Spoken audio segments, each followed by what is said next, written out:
Hello बच्चों, तो ये जीत बैच सीरीज 09 है और इसमें हम लोग देखेंगे मैट्रिसेस के बारे में। तो मैट्रिसेस जो चैप्टर है काफ़ी इंपॉर्टेंट है। यहाँ से 1 से 2 क्वेश्चन हमेशा आते हैं, बहुत इंपॉर्टेंट चैप्टर है जेई मेन और एडवांस दोनों के लिए। तो इसमें हम लोग डिस्कस करेंगे कॉन्सेप्ट्स के बारे में और ज़्यादा डिटेल में नहीं जाएंगे, लेकिन जितने भी कॉन्सेप्ट यूज होंगे वो सारे के सारे हम लोग यहाँ पर डिस्कस कर लेंगे। ठीक, उसके बाद हम लोग PYQ previous year question discuss करेंगे। तो ये पार्ट ए है जिसमें हम 12 सवाल डिस्कस करेंगे, उसके बाद पार्ट बी में 12 या 16 सवाल और डिस्कस करेंगे। ठीक है, तो सबसे पहले हम लोग शुरू करते हैं पार्ट ए का मैट्रिसेस। तो देखो जो जो यहाँ पे कॉन्सेप्ट इंपॉर्टेंट है वही हम डिस्कस करने वाले हैं। ठीक, तो शुरू करते हैं। तो सबसे पहले क्या है मैट्रिसेस। मैट्रिसेस क्या होता है, मैट्रिक्स क्या होता है? तो रेक्टेंगुलर अरेंजमेंट क्या होता है, डेटा का रेक्टेंगुलर अरेंजमेंट होता है। रो बाई कॉलम में हम लोग अरेंज करते हैं डेटा को, एलिमेंट्स को, तो वो कहलाता है मैट्रिक्स। तो इसका जो नोटेशन होता है वो कुछ ऐसा होता है, यहाँ पे लिखा जैसे कोई मैट्रिक्स ए है तो A I J M cross N है ना, स्क्वायर ब्रैकेट के अंदर लिखते हैं और आई की वैल्यू क्या है 1 से m, जे की वैल्यू 1 से n तक चलेगी। इसको एक्सपेंड करेंगे तो यहाँ पे लिख सकते हैं, देखो A11 A12 A13 A1n, ऐसे A21 A22 A23 ऐसे लिखते जा रहे हैं, ऐसे इसी तरीके से। तो ये क्या हो गया हमारा रोज हो गया है ना। तो ये क्या हो गया पहली रो, इसको लिख देते हैं R1। ये हमारा क्या हो गया दूसरी रो, ऐसे क्या हो गया ये हमारी तीसरी रो हो गई R3। अगर हम कॉलम की बात करें तो ये ऐसे क्या हो जाता है वर्टिकल, ये कॉलम हो जाएंगे ना। ये क्या हो गया हमारा कॉलम, ये C1 हो गया, ये कॉलम कहलाएगा। ठीक, ये दूसरा कॉलम हो गया वर्टिकल है ना, तो ये कहलाएगा हमारा कॉलम C2। ठीक, इसको कॉलम बोलते हैं। तो मैट्रिक्स क्या होता है, just arrangement of rectangular arrangement of data होता है, सिंबल्स होता है, नंबर नहीं होता है। तो matrix is not a number. और जब हम डिटर्मिनेंट निकालते हैं, ठीक है, तो डिटर्मिनेंट क्या होता है, स्क्वायर मैट्रिक्स के करेस्पॉन्डिंग जो डेटा होगा उसका डिटर्मिनेंट कैलकुलेट करते हैं हम लोग। तो जब भी हमें डिटर्मिनेंट निकालना होगा तो स्क्वायर मैट्रिक्स का ही डिटर्मिनेंट निकालना पॉसिबल है।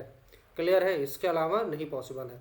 अब यहाँ पे जो भी एलिमेंट है ए आई जे का मतलब क्या होता है, ए आई जे का मतलब होता है element of ith row and jth column. जैसे लिखा हुआ A32, तो A32 का मतलब क्या हुआ है, ये देखो किस रो में अवेलेबल है, तीसरी रो में है, और किस कॉलम में दूसरे। तो यहाँ पे 3 क्या बताता है नंबर, इसका रो बताता है, और 2 क्या बताता है कॉलम का पोजीशन बताता है। तीसरी रो और दूसरा कॉलम में अवेलेबल है ये एलिमेंट।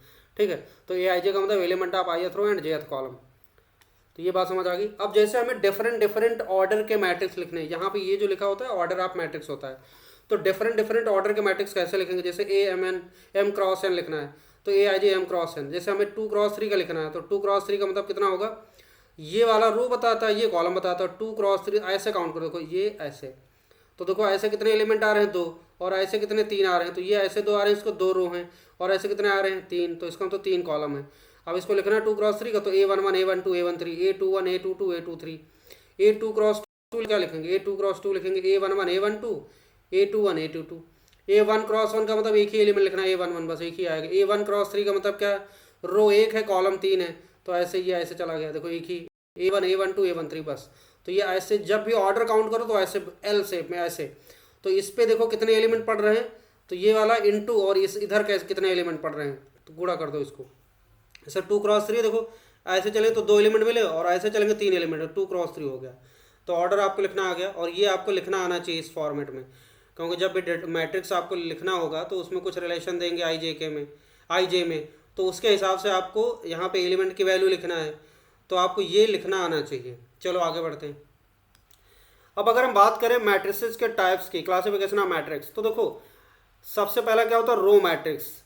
रो मैट्रिक्स क्या है, मैट्रिक्स हैविंग ओनली 1 रो है ना, एक ही रो हो। तो जैसे A1 cross 3 A11 A12 A13, तो एक ही रो है तो इसको बोलते हैं रो मैट्रिक्स।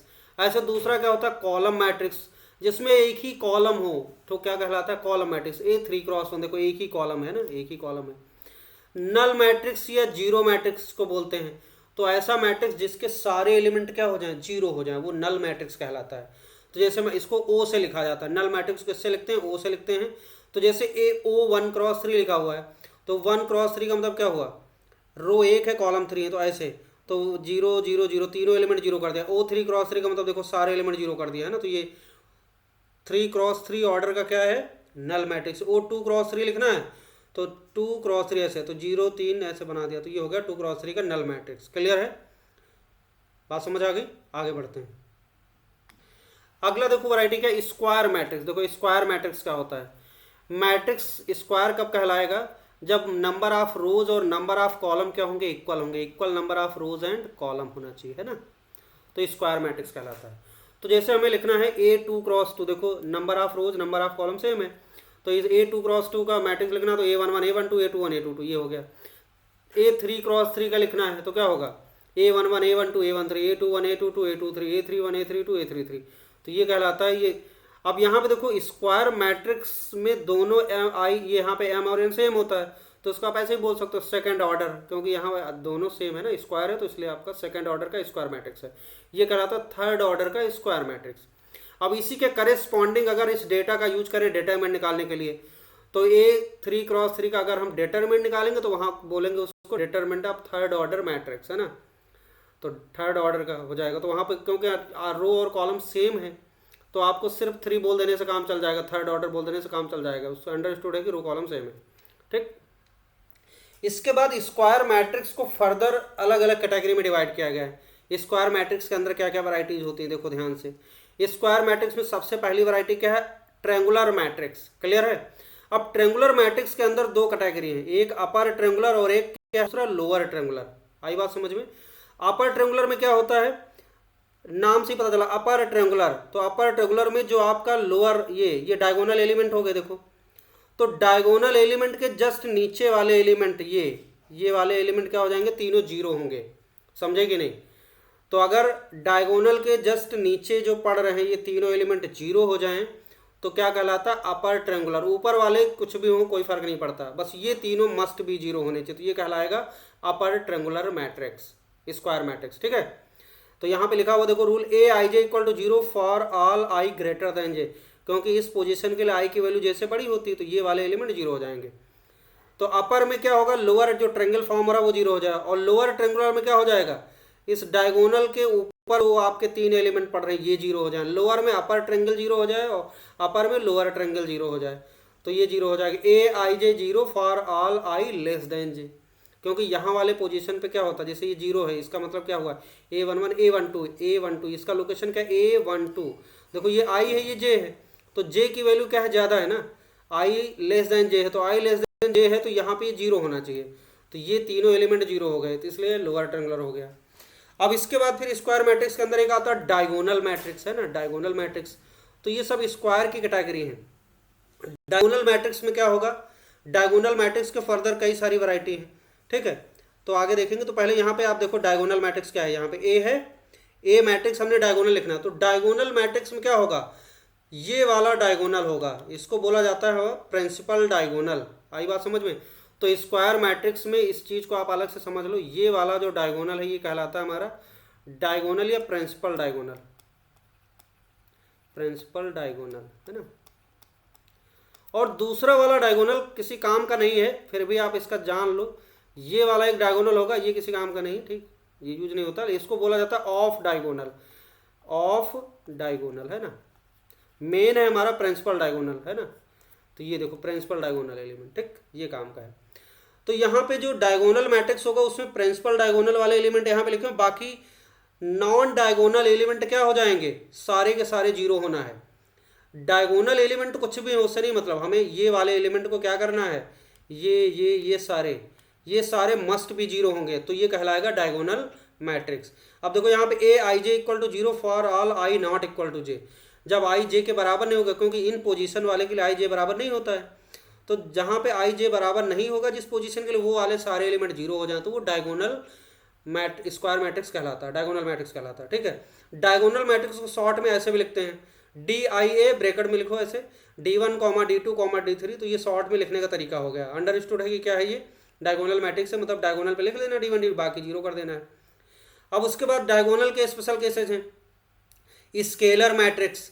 स्केलर क्या होता है, जब डायगोनल एलिमेंट यहाँ पे जो हैं वो सारे के सारे क्या हो जाए, सेम हो जाएं, जैसे यहाँ D1 D2 D3 अलग अलग था, अगर ये सारे के सारे सेम हो जाएं तो इसका एक और स्पेशल नाम पड़ जाता है स्केलर मैट्रिक्स, उसको बोल देते हैं। तो डायगोनल का स्पेशल केस क्या हो गया, स्केलर हो गया, कि डायगोनल एलिमेंट जो थे वो सारे सेम हो गए, आइडेंटिकल हो गए, तो वो क्या कहलाएगा, स्केलर कहलाएगा, समझे कि नहीं, तो ये स्केलर मैट्रिक्स हो जाएगा। तो यहाँ पे लिखा हुआ देखो A I J equal to K for all I equal to J, और A I J is equal to 0 for all I not equal to J, जब आई जे बराबर नहीं है।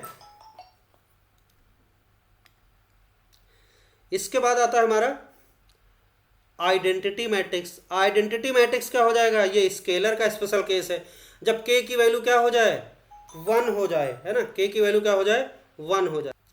तो यहाँ पे देखो के की वैल्यू सब 1 1 ले लेते हैं, तो यहाँ पे जब डायगोनल एलिमेंट 1 1 हो गए, नॉन डायगोनल एलिमेंट क्या है, इनको बोलते हैं नॉन डायगोनल, है ना, ये वाले क्या कहलाते हैं, ये वाले एलिमेंट नॉन डायगोनल, ये वाले नॉन डायगोनल, है ना।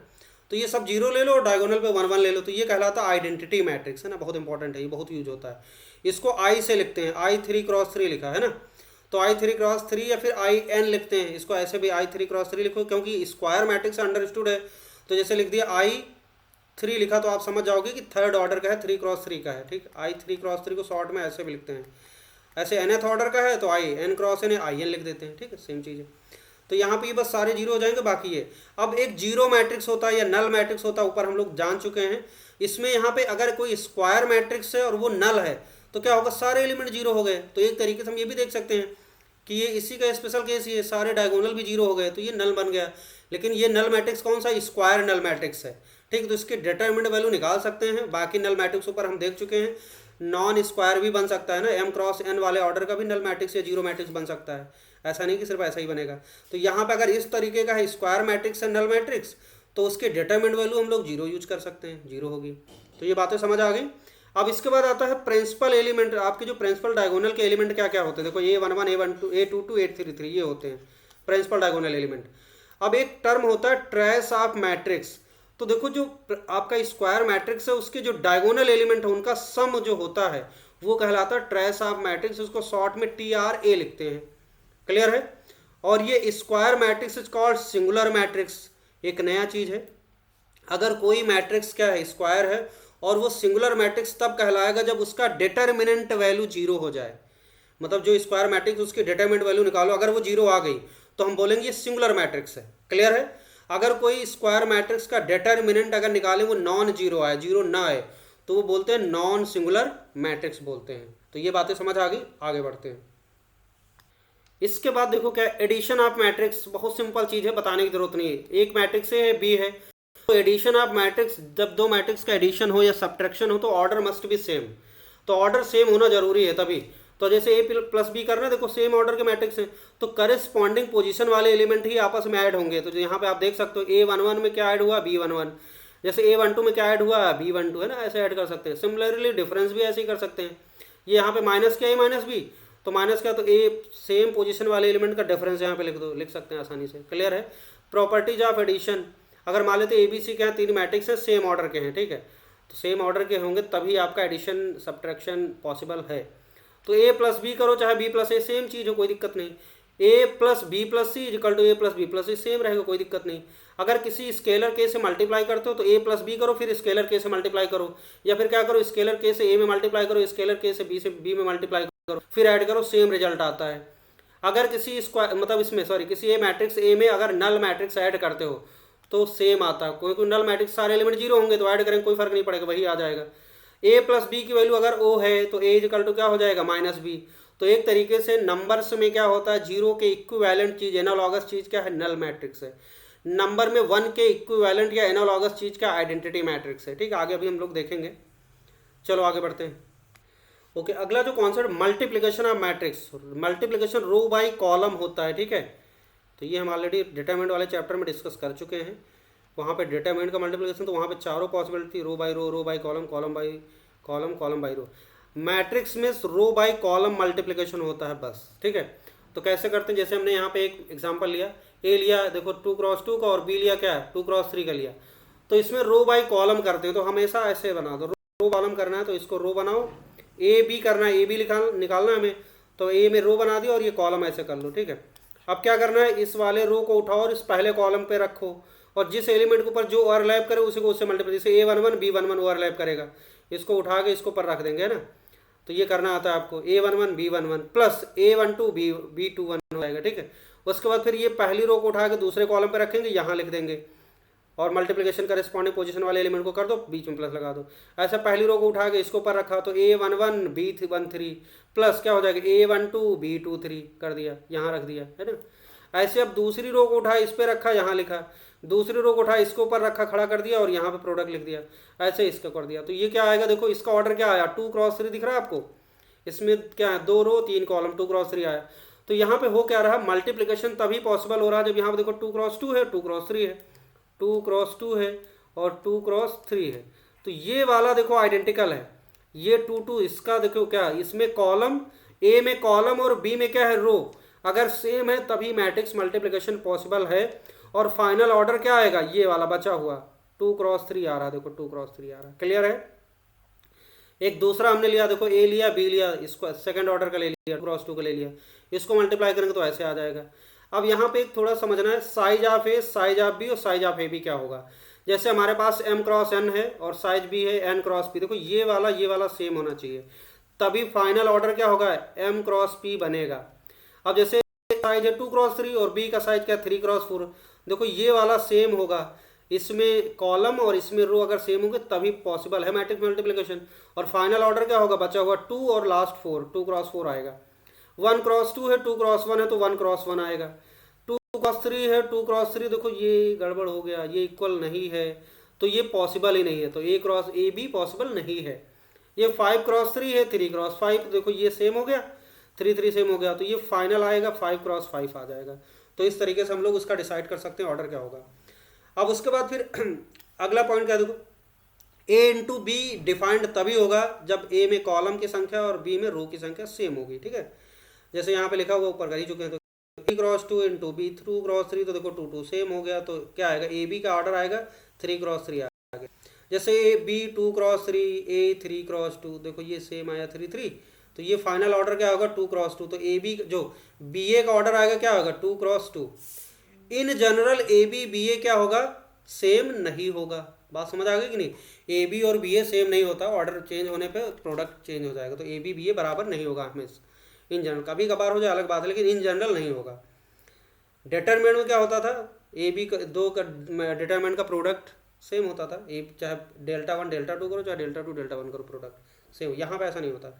मल्टीप्लिकेशन बाय स्केलर, किसी मैट्रिक्स में स्केलर से मल्टीप्लाई करते हैं तो क्या होता है, जैसे एक मैट्रिक्स था ए, लैम्डा से मल्टीप्लाई कर दिया, तो लैम्डा ए की डिटरमिनेंट की वैल्यू हमने, सॉरी मैट्रिक्स की वैल्यू हमने ये लिख लिया, देखो ये 2 क्रॉस 3 का लिखा हुआ है। अब जब लैम्डा को मल्टीप्लाई करेंगे, जब लैम्डा अंदर पहुंचेगा तो सबके पास पहुंच जाएगा, देखो ये क्या लैम्डा A1 लैम्डा B1 सबके पास पहुंच जाएगा। ये चीज़ हम डिटरमिनेंट वाले चैप्टर में बता चुके हैं। डिटरमिनेंट में क्या होता था, जब किसी स्केलर से मल्टीप्लाई करते थे डिटरमिनेंट के अंदर ले जाते, तो किसी एक रो के सारे एलिमेंट में या किसी एक कॉलम के सारे एलिमेंट में मल्टीप्लाई करते थे। मैट्रिक्स में ऐसा नहीं है, मैट्रिक्स में क्या होगा सबके साथ मल्टीप्लाई हो जाएगा। चलो आगे बढ़ते हैं। अगला देखो क्या है, प्रॉपर्टीज ऑफ मैट्रिक्स मल्टीप्लिकेशन। तो देखो इन जनरल ए बी की वैल्यू क्या होगी, बी ए के बराबर नहीं होगी, है ना। If A B equal to B A, अगर कभी कभार अगर ऐसा होता है ए बी बी ए बराबर होता है तो ए और बी क्या कहलाते हैं, कॉम्यूटेटिव मैट्रिक्स कहलाते हैं। आई बात समझ में, क्या कहलाते हैं, कॉम्यूटेटिव मैट्रिक्स कहलाते हैं। अगला पॉइंट, अगर ए बी की वैल्यू माइनस बी ए के बराबर है तो ये कहलाते हैं एंटी कॉम्यूटेटिव मैट्रिक्स कहलाते हैं। क्लियर है। अगर ए बी की वैल्यू ओ है, दो मैट्रिक्स का प्रोडक्ट नल मैट्रिक्स आ गया, then A is equal to O or B is equal to, it is not always true, ये हमेशा सत्य नहीं है। दो मैट्रिक्स का प्रोडक्ट नल मैट्रिक्स आ सकता है, इसके लिए ये नहीं कि आप दोनों नल हों। तो यहाँ पे हमने कुछ एग्जांपल लिखे, जैसे आपका देखो ए नल मैट्रिक्स नहीं है, बी नल मैट्रिक्स है, तब ए बी का प्रोडक्ट क्या आ जाएगा, वो आ जाएगा। देखो यहाँ पे हमने एग्जांपल लिया 2 1 1 1, ये नल मैट्रिक्स नहीं है, और बी हमारा नल मैट्रिक्स है। प्रोडक्ट देखो रो बाई कॉलम करेंगे तो 0 0 आ गया। यहाँ पे ए नल ले लिया, बी नल नहीं मैट्रिक्स है, तो ए बी की वैल्यू फिर भी वो आ रही है। देखो यहाँ पे ए को नल मैट्रिक्स लिया, बी को नल मैट्रिक्स नहीं लिया, दोनों का प्रोडक्ट है row by column. Row by column करोगे तो क्या आ जाएगा, देखो 0 0 0 आ गया, ये 0 0 आ जाएगा, नल मैट्रिक्स आ जाएगा। ए को नल लिया, बी को नल लिया, तब ए बी की वैल्यू क्या आ गई, नल आ गई। अब यहाँ पे लास्ट में देखो ए को हमने नल नहीं लिया, बी नल नहीं लिया, तब भी ए बी की वैल्यू नल आ रही है। जैसे 1 1 1 1 1 1 -1 -1, देखो ये नल मैट्रिक्स, दोनों नल मैट्रिक्स नहीं है, लेकिन जैसे हम प्रोडक्ट करेंगे तो क्या आ जाएगा, देखो 0 1 × 1 + 1 × -1 तो 1 -1 0 आ गया। फिर ये 1 1 1 आ गया और 1 -1 1 -1 0 आ गया। फिर से इसको करेंगे तो ये 0। तो दोनों हमने नॉन नल मैट्रिक्स लिए और प्रोडक्ट क्या आ गया, हमारा नल मैट्रिक्स आ गया। तो ये बात आपको ध्यान रखना है, ठीक है। तो ए बी का वैल्यू अगर ओ है तो जरूरी नहीं कि वो ए और बी दोनों नल हो, कुछ भी हो सकता है। ये 4 पॉसिबिलिटीज हैं।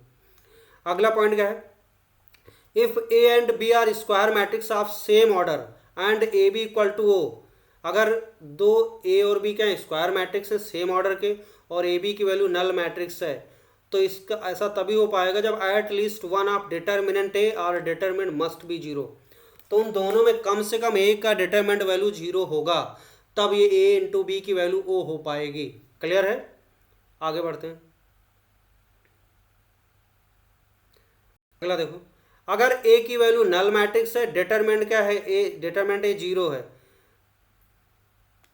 अगर ए क्या है, नल मैट्रिक्स है, तो डिटरमिनेंट क्या हो जाएगा, जीरो हो जाएगा, क्योंकि नल मैट्रिक्स का डिटरमिनेंट क्या हो जाएगा, जीरो हो जाएगा। और ये कौन सा, स्क्वायर मैट्रिक्स के लिए है, ठीक है ना, क्योंकि नल मैट्रिक्स कौन सा लेना है, जो स्क्वायर हो, ठीक है, तभी डिटरमिनेंट निकालेंगे, वो अंडरस्टूड है। लेकिन अगर किसी का डिटरमिनेंट ए की वैल्यू जीरो है तो वो जरूरी नहीं कि वो नल मैट्रिक्स हो, समझे कि नहीं, हमेशा नहीं सही, क्योंकि नॉन नल मैट्रिक्स का भी डिटरमिनेंट वैल्यू जीरो हो सकता है, ठीक है। तो अगर ए नल मैट्रिक्स है तो उसका डिटरमिनेंट जीरो श्योर है, लेकिन अगर कोई ऐसा है मैट्रिक्स जिसका डिटरमिनेंट है जीरो है, तो हम ये नहीं कहेंगे कि वो नल मैट्रिक्स है, कुछ भी हो सकता है, कोई दिक्कत नहीं। चलो आगे कुछ और पॉइंट देखते हैं। यहाँ पे इंपॉर्टेंट पॉइंट है, अगर ए और बी क्या डायगोनल मैट्रिक्स हैं, तो डायगोनल मैट्रिक्स केस में ए बी और ये सेम होता है, समझे कि नहीं। तो डायगोनल मैट्रिक्स में अगर आप मल्टीप्लाई करोगे ए बी और बी तो सेम आएगा, तो हम ये बोल सकते हैं कि डायगोनल मैट्रिक्स क्या होते हैं, कॉम्पिटेटिव होते हैं। अगर दो डायगोनल मैट्रिक्स हैं सेम ऑर्डर के तो क्या होंगे, कॉम्पिटेटिव होंगे, ठीक है। अब यहाँ पे देखो ध्यान से, अगला पॉइंट का ए बी सी लिखा हुआ, तो देखो ए बी सी इसी ऑर्डर में लिखे हुए हैं, तो क्या करो, पहले ए को बी से मल्टीप्लाई कर लो, जो आया उसको सी से करो मल्टीप्लाई, या फिर आप क्या करो, ए बी सी इसी ऑर्डर पर बी सी को मल्टीप्लाई कर लो, फिर ए को जो आया बी सी को उससे कर लो, सेम रहेगा, कोई दिक्कत नहीं। ए बी सी और ए बी सी ऐसा कर सकते हैं, कोई दिक्कत नहीं। अगला ये तो सेम चीज़ है। अब ए डॉट ये यहाँ पे ए इंटू बी प्लस सी है, तो आप क्या करो, इसी ऑर्डर में रखना है। तो ए को देखो यहाँ पे कहते हैं इसको प्री मल्टीप्लिकेशन, ए का प्री मल्टीप्लिकेशन किया गया बी प्लस सी में, तो जब इसको खोलेंगे तो लिखेंगे A dot A into B और प्लस ए इंटू सी, समझे कि नहीं। अब यहाँ दूसरे वाले में देखो A plus B into C right में मल्टीप्लाई किया गया, तो यहाँ पे पोस्ट मल्टीप्लिकेशन हुआ सी का, तो जब इसको खोलेंगे तो लिखेंगे ए इंटू सी और प्लस बी इंटू सी, तो देखो सी लेफ्ट राइट में रहेगा, यहाँ पे क्या था, ए राइट लेफ्ट में मल्टीप्लाई किया तो इधर रहेगा। ये प्री मल्टीप्लिकेशन पोस्ट मल्टीप्लिकेशन बहुत इंपॉर्टेंट है। आगे बात समझ में, तो आप इसको नंबर के जैसा नहीं कर सकते हो कि ए बी को लिख दो बी ए या ए सी को लिख दो सी ए, कोई दिक्कत ऐसा नहीं होगा। जैसे यहाँ पे देखो सी ए सी लिखना पड़ेगा, सी राइट में है, ठीक है, और फिर बी सी लिखोगे, आप ए सी को सी ए नहीं लिख सकते, वो अलग अलग हो जाएगा। अगला देखो ए को क्या करोगे आप, एम टाइम्स मल्टीप्लाई करो, तो ए की पावर क्या हो जाएगा, एम लिख सकते हैं, कोई दिक्कत नहीं। ए की पावर एम है इंटू ए की पावर एन है, तो ए की पावर क्या हो जाएगा, एम प्लस एन हो जाएगा। ए की पावर एम है, उसकी पावर एन लगाओगे, इसका मतलब ए को एम बार मल्टीप्लाई करो, फिर जो है उसको फिर से एन बार मल्टीप्लाई करो, तो ए की पावर एन एम हो जाएगा, है ना। इसको आप ऐसे लिख सकते हो, ए की पावर, देखो यहाँ पे एम एन है तो ये पावर इंटरचेंज कर लो, तो ए की पावर एन एम एन लिखेंगे, और उसके बाद आप इसको ऐसे लिख सकते हो, ए की पावर एन अंदर कर लो, एम बाहर कर लो, कोई दिक्कत नहीं, ये आ जाएगा आपका, है ना। अगला ये इंपॉर्टेंट चीज़ है, देखो अगर आई की पावर एम है तो एम एन क्या है, नेचुरल नंबर है यहाँ पे, तो आई की पावर एम है तो आई क्या हो जाएगा, आई की पावर एम की वैल्यू आई होती है। आइडेंटिटी मैट्रिक्स को कितने बार भी मल्टीप्लाई करो, है ना, तो आई ही रहेगा, समझे कि नहीं। तो आई स्क्वायर की वैल्यू क्या हो जाएगी, आई स्क्वायर की वैल्यू आई रहेगी, आई क्यूब की वैल्यू क्या रहेगी, आई ही रहेगी। तो आई को कितने बार भी मल्टीप्लाई करो आई ही रहेगा।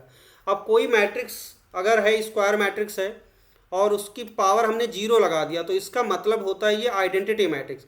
तो ये लिखने का तरीका है, तो अगर ए की कोई एक मैट्रिक्स ए स्क्वायर है, उसकी पावर हमने जीरो लगा दिया, तो ये इसके किसके इक्विवेलेंट है, आइडेंटिटी मैट्रिक्स के इक्विवेलेंट है, इक्वल है। तो ए की पावर जीरो का मतलब आई के बराबर है। और आई को अगर किसी मैट्रिक्स में मल्टीप्लाई करते हो, चाहे प्री मल्टीप्लाई करो चाहे पोस्ट मल्टीप्लाई, यहाँ पे पोस्ट मल्टीप्लाई यहाँ प्री मल्टीप्लाई, तो ए आई या आई ए की वैल्यू क्या होती है, ए के बराबर ही आएगी। किसी मैट्रिक्स में आइडेंटिटी मैट्रिक्स मल्टीप्लाई करने पर कोई फर्क नहीं पड़ता, सेम चीज़ नंबर में है। तो आइडेंटिटी मैट्रिक्स के इक्विवेलेंट एनालॉगस चीज़ क्या, नंबर 1 है, तो 1 किसी नंबर में मल्टीप्लाई करो क्या कोई फर्क नहीं पड़ेगा, मेंटेन रहेगा। 2 में 1 से मल्टीप्लाई 2 ही रहेगा। तो वैसे ही यहाँ पे ए आई करो चाहे आई ए करो तो ए ही रहेगा। तो एक तरीके से ये बोल सकते हैं आई और ए क्या है, कॉम्पिटेटिव मैट्रिक्स है। क्लियर है, तो इस पेज की सारी बातें समझ आ गई, आगे बढ़ते हैं। अगला देखो मल्टीप्लिकेशन चल ही रहा था, तो हमारा डायगोनल मैट्रिक्स है। जैसे हमने एक डायगोनल मैट्रिक्स लिया A D I A one A two A three up to A N, है ना, और एक दूसरा डायगोनल मैट्रिक्स बी लिया B one B two B three up to B N. अब अगर हम आपसे कहें ए बी निकालो, तो ए बी निकालना तो सिंपल क्या होगा, बट डायगोनल के करेस्पॉन्डिंग एलिमेंट आपस में मल्टीप्लाई करके लिख दो, A1 B1 comma A2 B2 comma A3 B3 comma A4 B, ये हो जाएगा, ये A4 B4 है सॉरी, और ऐसे AN BN हो जाएगा। अगर आपको A है A⁴n लिखना है तो ये इसी के हिसाब से देखो क्या हो रहा है, एक A स्क्वायर करेंगे तो क्या हो जाएगा, A1 इंटू A1 हो जाएगा, A1 स्क्वायर आ जाएगा। अगर आप क्या करोगे, A³ करोगे तो A1 into A1 into A1 3 बार हो जाएगा। तो A⁴n अगर डायगोनल मैट्रिक्स का मल्टीप्लिकेशन करना बड़ा आसान काम है, तो A⁴n करना मतलब A को n टाइम्स मल्टीप्लाई करो, तो सिंपली क्या करना, डायगोनल एलिमेंट के पावर n रेस कर दो, बस हो गया, सीधे सीधे आ गया, कोई दिक्कत नहीं। क्लियर, आगे बढ़ते हैं। अगर A और B दो स्क्वायर मैट्रिक्स हैं और सेम ऑर्डर के हैं, क्लियर है, तो यहाँ पे 2-3 बातें समझते हैं। जैसे A B क्या है, कॉमटेटिव नहीं है, तो A प्लस बी का अगर होल स्क्वायर है, जिसे ओपन करना है, तो A प्लस बी का होल स्क्वायर का मतलब होता है A plus B into A plus B. अब इसे मल्टीप्लाई करना है, देखो ऑर्डर मैटर करता है, A को A से करो A स्क्वायर आ जाएगा, A इंटू बी होगा। क्लियर है, देखो A पहले है B बाद में, तो A B लिखेंगे। अब जब B से मल्टीप्लाई करेंगे तो B इंटू A लिखेंगे, देखो B इंटू A, और B इंटू B स्क्वायर हो जाएगा। अब यहाँ पे AB और BA दोनों अलग अलग है, AB और BA सेम नहीं है, आई बात समझ में। तो आपको A square plus AB plus BA plus B square लिखना पड़ेगा, नंबर के जैसा नहीं कि x प्लस वाई का whole square x square plus Y square plus 2xy, ऐसे नहीं करना है। लेकिन अगर AB कॉमटेटिव मैट्रिक्स हो गए, अगर AB कॉमटेटिव मैट्रिक्स हो गए, तब आपका AB और BA सेम होता, तो इन केस आप यहाँ पे चाहो तो लिख लो। अगर क्या हो जाए, इफ यहाँ लिखा तो है हमने, देखो यहाँ पे ये लिखा हुआ है ना, A कॉमटेटिव के केस में A प्लस बी का होल स्क्वायर क्या लिखा हुआ, देखो A plus B into A plus B, A square plus AB plus BA plus B square, और यहाँ पर देखो AB BA सेम हो जाएगा इस केस में, कॉमटेटिव के केस में AB इक्वल टू BA होगा, और जब AB BA होगा तो हम लोग इसको लिख सकते हैं, BA को AB लिख सकते हैं, तो 2AB। तो ये एकदम जैसे आप x प्लस वाई का होल स्क्वायर ओपन करते हो वैसे ओपन कर दिया, देखो x square plus Y square plus 2xy, तो यहाँ पे वैलिड है ये चीज़। अगर क्या है, एंटी कॉमटेटिव है, तो एंटी कॉमटेटिव में AB की वैल्यू क्या होती है, माइनस BA होती है, तो इन केस ऑफ एंटी कॉमटेटिव तो आप AB जो होता है माइनस BA होता है। क्लियर है, तो ये रिजल्ट। अब इसको जैसे ओपन करेंगे तो आपको देखा था यहाँ आया था A स्क्वायर, ये क्या आया था, इसको ओपन करने पे आया था A स्क्वायर प्लस BAB और प्लस BA और प्लस B स्क्वायर आया था। अच्छा, AB की वैल्यू माइनस BA डाल दो, यहाँ पे AB की जगह हम माइनस BA डालेंगे तो ये कट जाएगा ना, एक इसकी जगह डाल दो आप, BA की जगह माइनस AB डाल दो, माइनस AB और ये प्लस AB उड़ गया, तो बचा क्या, A square plus B square बचेगा, सिंपल सा। और कॉमटेटिव के केस में हम A प्लस बी का होल स्क्वायर ऐसे ओपन करेंगे, और A प्लस बी अगर n को ओपन करें तो यहाँ पे हम लोग बायनॉमियल एक्सपेंशन का यूज कर सकते हैं। A और B जस्ट नंबर की तरह ट्रीट करेंगे, x y की तरह ट्रीट करेंगे, तो बायनॉमियल एक्सपेंशन क्या होता है, nc0 A की पावर n है ना, B की पावर 0, फिर क्या होता है nc1 A की पावर n माइनस 1 B की पावर 1 प्लस nc2 A की power n minus 2 B square. क्योंकि यहाँ पे A और B कॉमटेटिव मैट्रिक्स है, इसलिए ये बायनॉमियल एक्सपेंशन वैलिड है।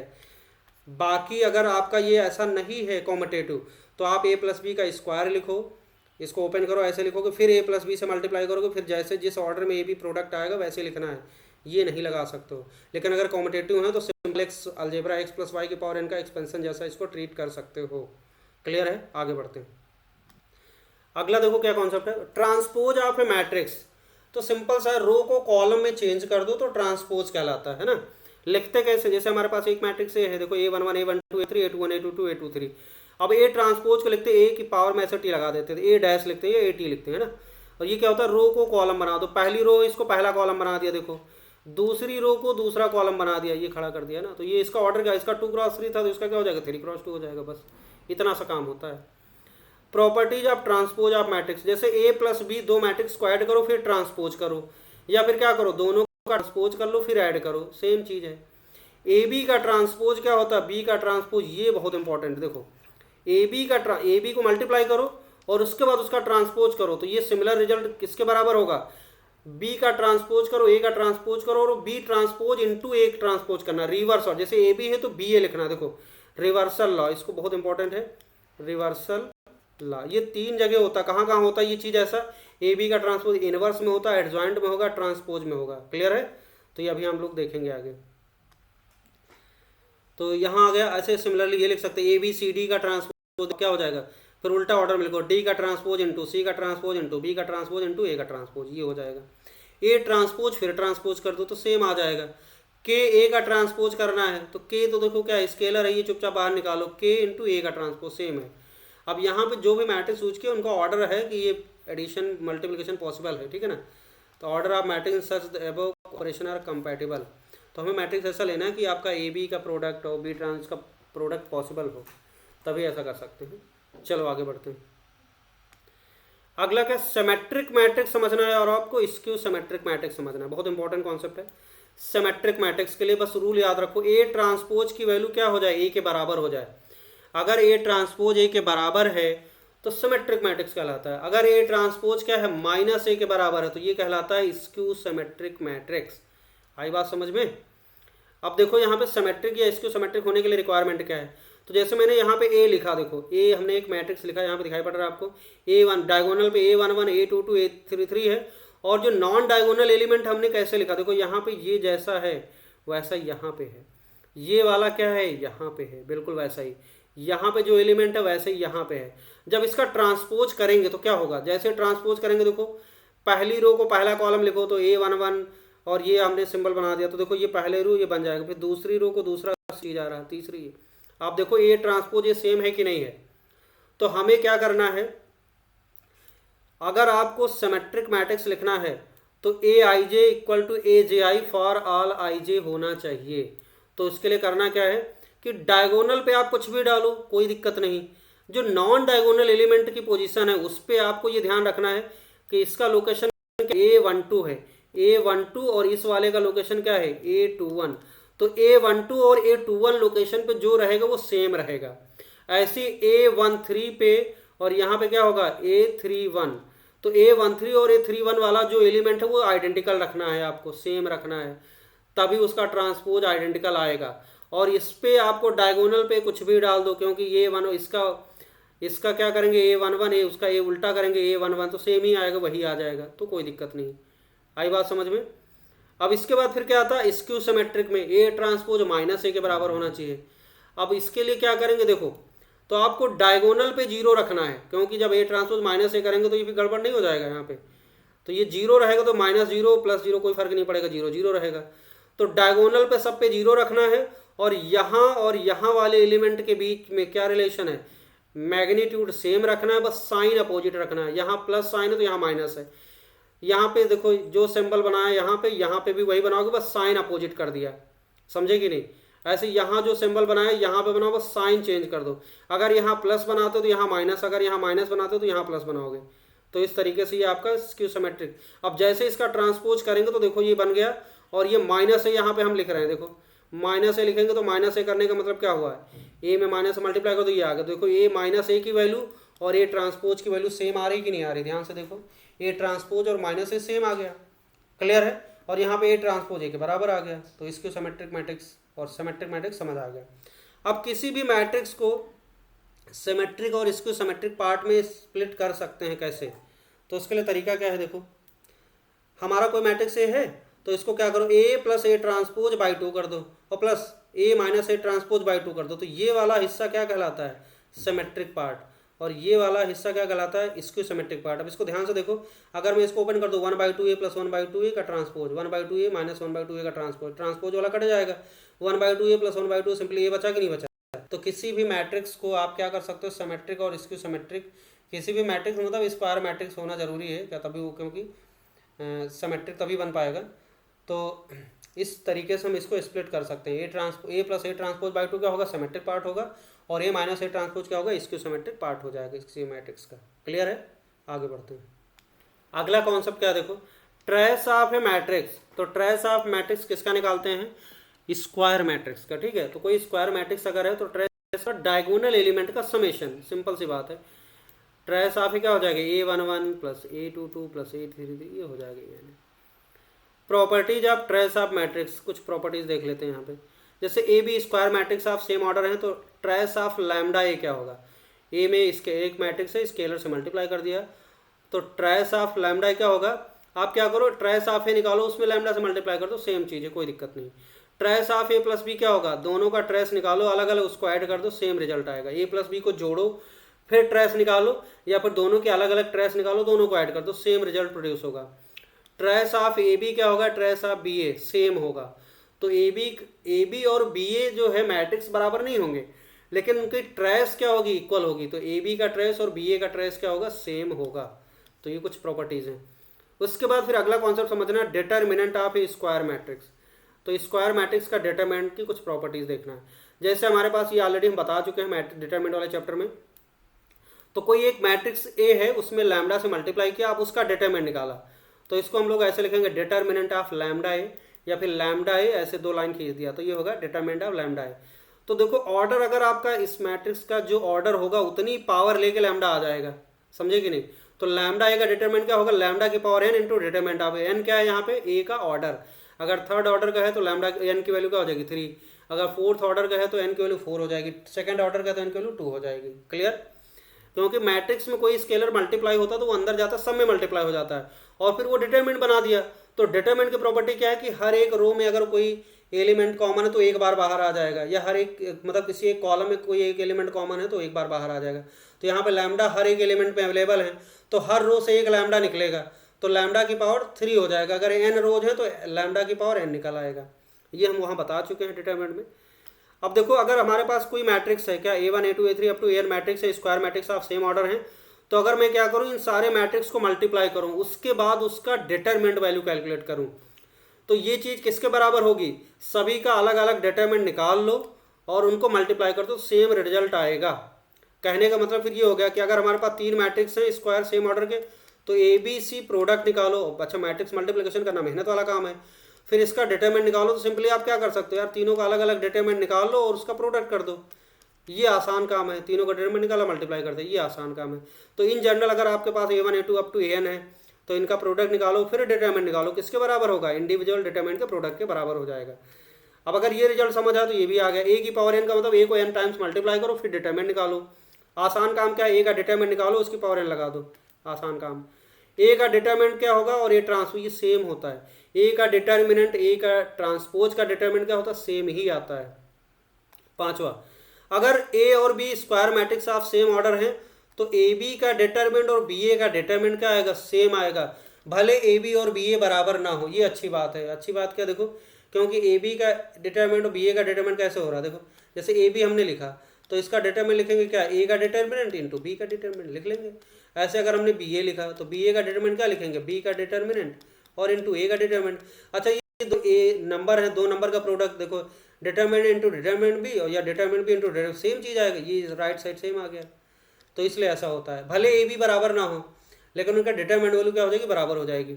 अगला छठा इंपॉर्टेंट पॉइंट है क्या, देखो A इनवर्स का डिटरमिनेंट क्या होगा, 1/A का डिटरमिनेंट। ये इंपॉर्टेंट चीज़ है, इसको समझो। तो A इनवर्स का डिटरमिनेंट, अभी ये इनवर्स के बारे में हमने बताया नहीं, आगे देखेंगे। तो जैसे A कोई डिटरमिनेंट है, उसका इनवर्स है और उसको A से मल्टीप्लाई करो, ठीक है। A किसी डिटरमिनेंट के A के इनवर्स से उसको मल्टीप्लाई करो तो ये आइडेंटिटी मैट्रिक्स आता है। अब अगर दोनों साइड हम डिटरमिनेंट अप्लाई कर दें, तो दोनों साइड डिटरमिनेंट अप्लाई कर देंगे तो आइडेंटिटी मैट्रिक्स का डिटरमिनेंट ऊपर बता चुके हैं क्या होता है, 1 होता है।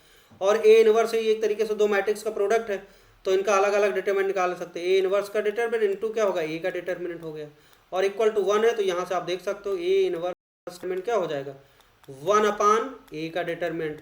अच्छा, 1/A एक नंबर है तो इसको आप ऐसे भी लिख सकते हो, A का डिटरमिनेंट की पावर -1, ऐसे लिख सकते हैं हम लोग। चाहो तो ऐसे लिख लो, A का डिटरमिनेंट पावर -1 या 1/A। क्लियर है। अगला आइडेंटिटी मैट्रिक्स का डिटरमिनेंट 1 होता है, बता चुके हैं। नल मैट्रिक्स का डिटरमिनेंट क्या होता है, 0 होता है, बता चुके हैं। आगे बढ़ते हैं। अब देखना है हमें कुछ इंपॉर्टेंट मैट्रिक्स हैं जो कि क्वेश्चंस में काम आएंगे। तो सबसे पहली वैरायटी क्या है, देखो ऑर्थोगोनल मैट्रिक्स है ना। ये देखो कौन कौन ऑर्थोगोनल मैट्रिक्स एक पढ़ना, एक आइडेम्पोटेंट मैट्रिक्स, एक इन्वॉल्यूटरी मैट्रिक्स, और एक निलपोटेंट मैट्रिक्स, और एक पीरियोडिक मैट्रिक्स। ये टोटल कितने हैं, 5 हैं। तो ऑर्थोगोनल मैट्रिक्स क्या होता है, तो ऑर्थोगोनल मैट्रिक्स क्या होता है कि अगर A ट्रांसपोज को A से मल्टीप्लाई करो, कोई मैट्रिक्स ऑर्थोगोनल कब कहलाएगा, जब उसके ट्रांसपोज को उससे मल्टीप्लाई करो, A ट्रांसपोज A या फिर A इंटू A ट्रांसपोज, तो आइडेंटिटी मैट्रिक्स आ जाए, है ना। A ट्रांसपोज A या फिर A इंटू A ट्रांसपोज की वैल्यू अगर आइडेंटिटी मैट्रिक्स आ जाएगी तो हम बोल देंगे कि ये ऑर्थोगोनल मैट्रिक्स है।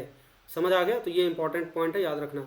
तो ऑर्थोगोनल मैट्रिक्स होने के लिए A ट्रांसपोज इंटू A या फिर A इंटू A ट्रांसपोज की वैल्यू आइडेंटिटी मैट्रिक्स के बराबर होनी चाहिए। क्लियर। अब ये 2 पॉइंट हम बाद में समझेंगे, पहला और दूसरा। उससे पहले हम समझते हैं आइडेम्पोटेंट मैट्रिक्स क्या होता है। तो आइडेम्पोटेंट मैट्रिक्स के लिए कंडीशन याद रखो, A आइडेम्पोटेंट मैट्रिक्स कहलाएगा जब क्या होगा, ए स्क्वायर की वैल्यू ए के बराबर हो जाए। अगर किसी मैट्रिक्स का स्क्वायर करें, स्क्वायर करने के बाद उसको उसी से मल्टीप्लाई करो और फिर से वो ए आ जाए, तो ये प्रॉपर्टी को फुलफिल करने वाला स्क्वायर मैट्रिक्स क्या कहलाएगा? आइडेम्पोटेंट मैट्रिक्स कहलाएगा। क्लियर है? तो आइडेम्पोटेंट के लिए कंडीशन क्या याद रखोगे? ए स्क्वायर इक्वल टू ए। अगला इन्वॉल्यूटरी मैट्रिक्स, अगर ए इन्वॉल्यूटरी मैट्रिक्स है तो ए स्क्वायर की वैल्यू क्या आ जाएगी? आई के बराबर होगी। तो अगर ए स्क्वायर की वैल्यू आई के बराबर आ जाए तो क्या कहलाएगा? इन्वॉल्यूटरी मैट्रिक्स कहलाएगा। ए स्क्वायर मतलब ए को ए से मल्टीप्लाई करो, आइडेंटिटी मैट्रिक्स आ गया, तो ये क्या कहलाएगा? इन्वॉल्यूटरी मैट्रिक्स कहलाएगा। तीसरा क्या है? Nilpotent matrix. तो निलपोटेंट मैट्रिक्स क्या होता है? अगर एक निलपोटेंट मैट्रिक्स है तो ए की power M equal to O होगा। एम क्या है? Least positive integer. यहाँ पे करना क्या है कि अगर कोई मैट्रिक्स क्या है निलपोटेंट मैट्रिक्स से कैसे पता चलेगा? तो आप क्या करो, उसको ए को ए से मल्टीप्लाई करो, तो आपने ए स्क्वायर निकाला, फिर कुछ आया, फिर उसको एक बार और ए से मल्टीप्लाई किया, फिर देखा जैसे आ गया नल मैट्रिक्स आ गया। तो हमने ए की पावर एम का मतलब क्या हुआ? ए को इतने बार मल्टीप्लाई करो मिनिमम कि वो नल मैट्रिक्स प्रोड्यूस हो जाए। तो जैसे मान लेते हैं हमने क्या किया, ए को एम बार मल्टीप्लाई करने पे नल मैट्रिक्स ओ आ गया, तो हम ये बोलेंगे कि ए क्या है? निलपोटेंट मैट्रिक्स है और उसका ऑर्डर क्या है? सॉरी, ऑर्डर नहीं बोलते, इंडेक्स बोलते हैं। तो M is called index of nilpotent, और यहाँ पे हम ये बोलेंगे कि A is nilpotent matrix of index M. Clear है? और अगर निलपोटेंट मैट्रिक्स है तो क्या होगा? डिटर्मिनेंट ए की वैल्यू क्या हो जाएगी? जीरो। समझे कि नहीं? अगर निलपोटेंट है डिटर्मिनेंट वैल्यू जीरो।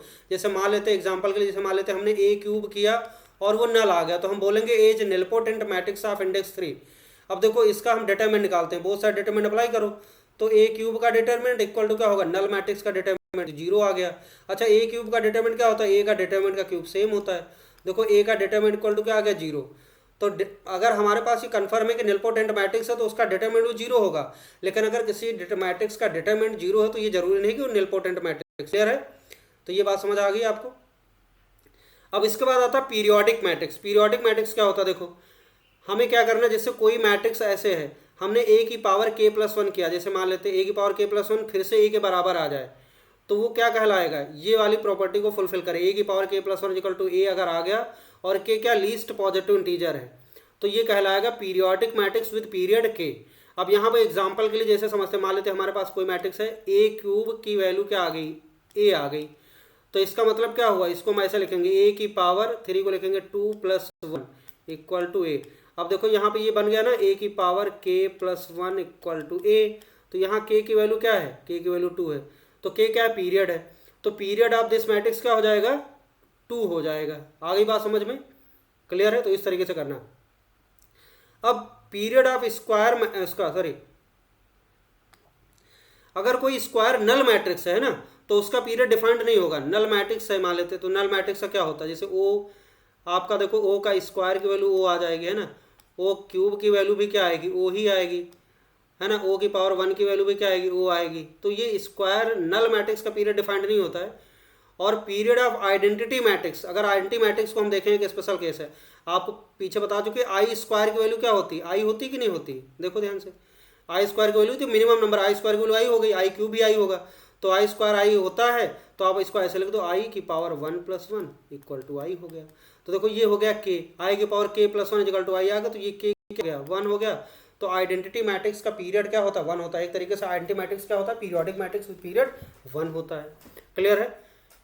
अब एक चीज यहाँ पे और समझना है, जैसे यहाँ पे देखो आइडेम्पोटेंट मैट्रिक्स। अब हमने यहाँ पीरियोडिक मैट्रिक्स समझ लिया। देखो पीरियड आइडेम्पोटेंट मैट्रिक्स में ए स्क्वायर की वैल्यू ए है, तो यहाँ से आप देख सकते हो ए स्क्वायर की वैल्यू ए होने का मतलब क्या हुआ? इसको आप ऐसे लिखो, ए की पावर 1 + 1 इक्वल टू ए।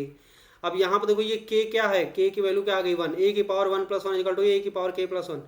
तो एक तरीके से आइडेम्पोटेंट मैट्रिक्स क्या होता है? पीरियोडिक मैट्रिक्स होता है विद पीरियड 1 होता है। आ गई बात समझ में? अब यहाँ पे अगर आइडेम्पोटेंट मैट्रिक्स है तो उसका पीरियड क्या होगा? तो आप देख सकते हो यहाँ पे, अगर ए स्क्वायर की वैल्यू ए है तो इसमें हम लोग ऐसे कर सकते हैं, ए स्क्वायर इक्वल टू ए है, बहुत सारे डिटरमिनेंट अप्लाई कर दो। तो जैसे डिटरमिनेंट लगाया यहाँ लग गया। अब ए स्क्वायर का डिटरमिनेंट क्या होता है? डिटरमिनेंट का स्क्वायर, और ये माइनस इसको इधर ले आओ इक्वल टू 0। अब डिटरमिनेंट कॉमन ले लो, तो यहाँ हो जाएगा डिटरमिनेंट ए -1 इक्वल टू 0। तो यहाँ से डिटरमिनेंट ए की वैल्यू आ गई, या फिर डिटरमिनेंट ए की वैल्यू क्या आ गई?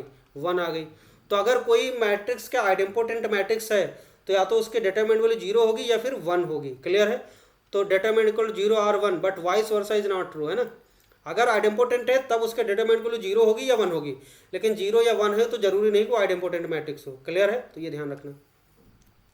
इसके बाद फिर एक चीज और समझ लो, इनवर्स आगे हम लोग पढ़ेंगे तो उससे देख लेते हैं। जैसे अगर कोई दो मैट्रिक्स का प्रोडक्ट ए इंटू बी क्या है, आई है, तो हम ये बोल सकते हैं ए का इनवर्स क्या होगा, बी होगा, बी का इनवर्स क्या होगा, ए होगा। अगर ए इंटू बी की वैल्यू आई है तो ये कहलाता है A is inverse of B और B is inverse of A. Example के लिए हम लिख सकते हैं बी क्या होगा, ये जो बी है हमारा, बी क्या होगा, ए इनवर्स। सिमिलरली क्या होगा, ए क्या होगा, बी इनवर्स होगा। क्लियर। अब देखो, तो यहाँ पे अगर इसके हिसाब से देखो तो आपको पता है ए और बी की जगह ए इनवर्स, तो ए इनवर्स की वैल्यू आई होती है। और ऐसे बी अगर लिखें, ए की जगह बी इनवर्स डाल दो तो B into B, sorry B inverse into B क्या होता है, आइडेंटिटी मैट्रिक्स होता है। तो दो मैट्रिक्स का अगर प्रोडक्ट आई है तो ए दोनों एक दूसरे के इनवर्स कहलाते हैं। अब यहाँ पे देखो ध्यान से, ए ट्रांसपोज इंटू ए क्या है, आई है, तो देखो ये ट्रांसपोज ए का क्या कहलाएगा, इनवर्स कहलाएगा। तो एक तरीके से अगर हम ए का इनवर्स की बात करें तो ए का इनवर्स क्या होगा, ए ट्रांसपोज हो जाएगा। किस केस में, ऑर्थोगोनल मैट्रिक्स के केस में। अच्छा, इनवर्स निकालना थोड़ा लंबा काम है, लेकिन अगर हमें पता चल गया कि मैट्रिक्स ऑर्थोगोनल है तो इनवर्स निकालने के लिए क्या करेंगे, बस उस मैट्रिक्स का ट्रांसपोज कर दो, वही उसका क्या हो जाएगा, इनवर्स हो जाएगा। क्लियर है, ओके। अब ऐसे यहाँ पे देखो, इस वाले में इनवॉल्यूटरी मैट्रिक्स में ए स्क्वायर की वैल्यू क्या है, आई है, तो ए स्क्वायर की वैल्यू आई का मतलब आप इसको ऐसे लिख सकते हो, ए इंटू ए इक्वल टू आई। तो यहाँ पे आप देखो ध्यान से, ए इंटू ए आई है, तो जो मैट्रिक्स हैं प्रोडक्ट क्या आई है, तो ये दोनों एक दूसरे के इनवर्स कहलाते हैं। ए का इनवर्स क्या होगा, दूसरा वाला ए ही होगा, इस वाले ए का इनवर्स क्या होगा, ये होगा। तो ए इनवर्स ए बराबर होगा, मतलब अगर हमें पता चल गया कि ए स्क्वायर की वैल्यू आई है और आपसे कहा जाए कि इनवॉल्यूटरी मैट्रिक्स है ये, अब इसका इनवर्स बताइए, तो वही मैट्रिक्स उसका इनवर्स कहलाएगा। क्लियर है। और यहाँ पे डिटरमिनेंट वैल्यू निकालना है तो आसानी से निकाल सकते हो। देखो ए स्क्वायर इक्वल टू आई है तो आप इसको कैलकुलेट करो, ए स्क्वायर की वैल्यू आई है तो डिटरमिनेंट अप्लाई कर दें बोथ साइड, ये डिटरमिनेंट अप्लाई कर दिया बोथ साइड। तो अगले स्टेप में ए स्क्वायर का डिटरमिनेंट क्या हो जाएगा, डिटरमिनेंट ए का स्क्वायर और आई का क्या हो जाएगा, -1। क्लियर, इक्वल टू 0 हो गया। अब यहाँ पे डिटरमिनेंट ए की वैल्यू क्या हो जाएगी, देखो ए 1 आ गया तो यहाँ से आगे आपका डिटरमिनेंट ए की वैल्यू आ गई +-1 आ गई, सिंपल। तो डिटरमिनेंट ए की वैल्यू क्या हो जाएगी, +-1। किस केस में, इनवॉल्यूटरी मैट्रिक्स केस में।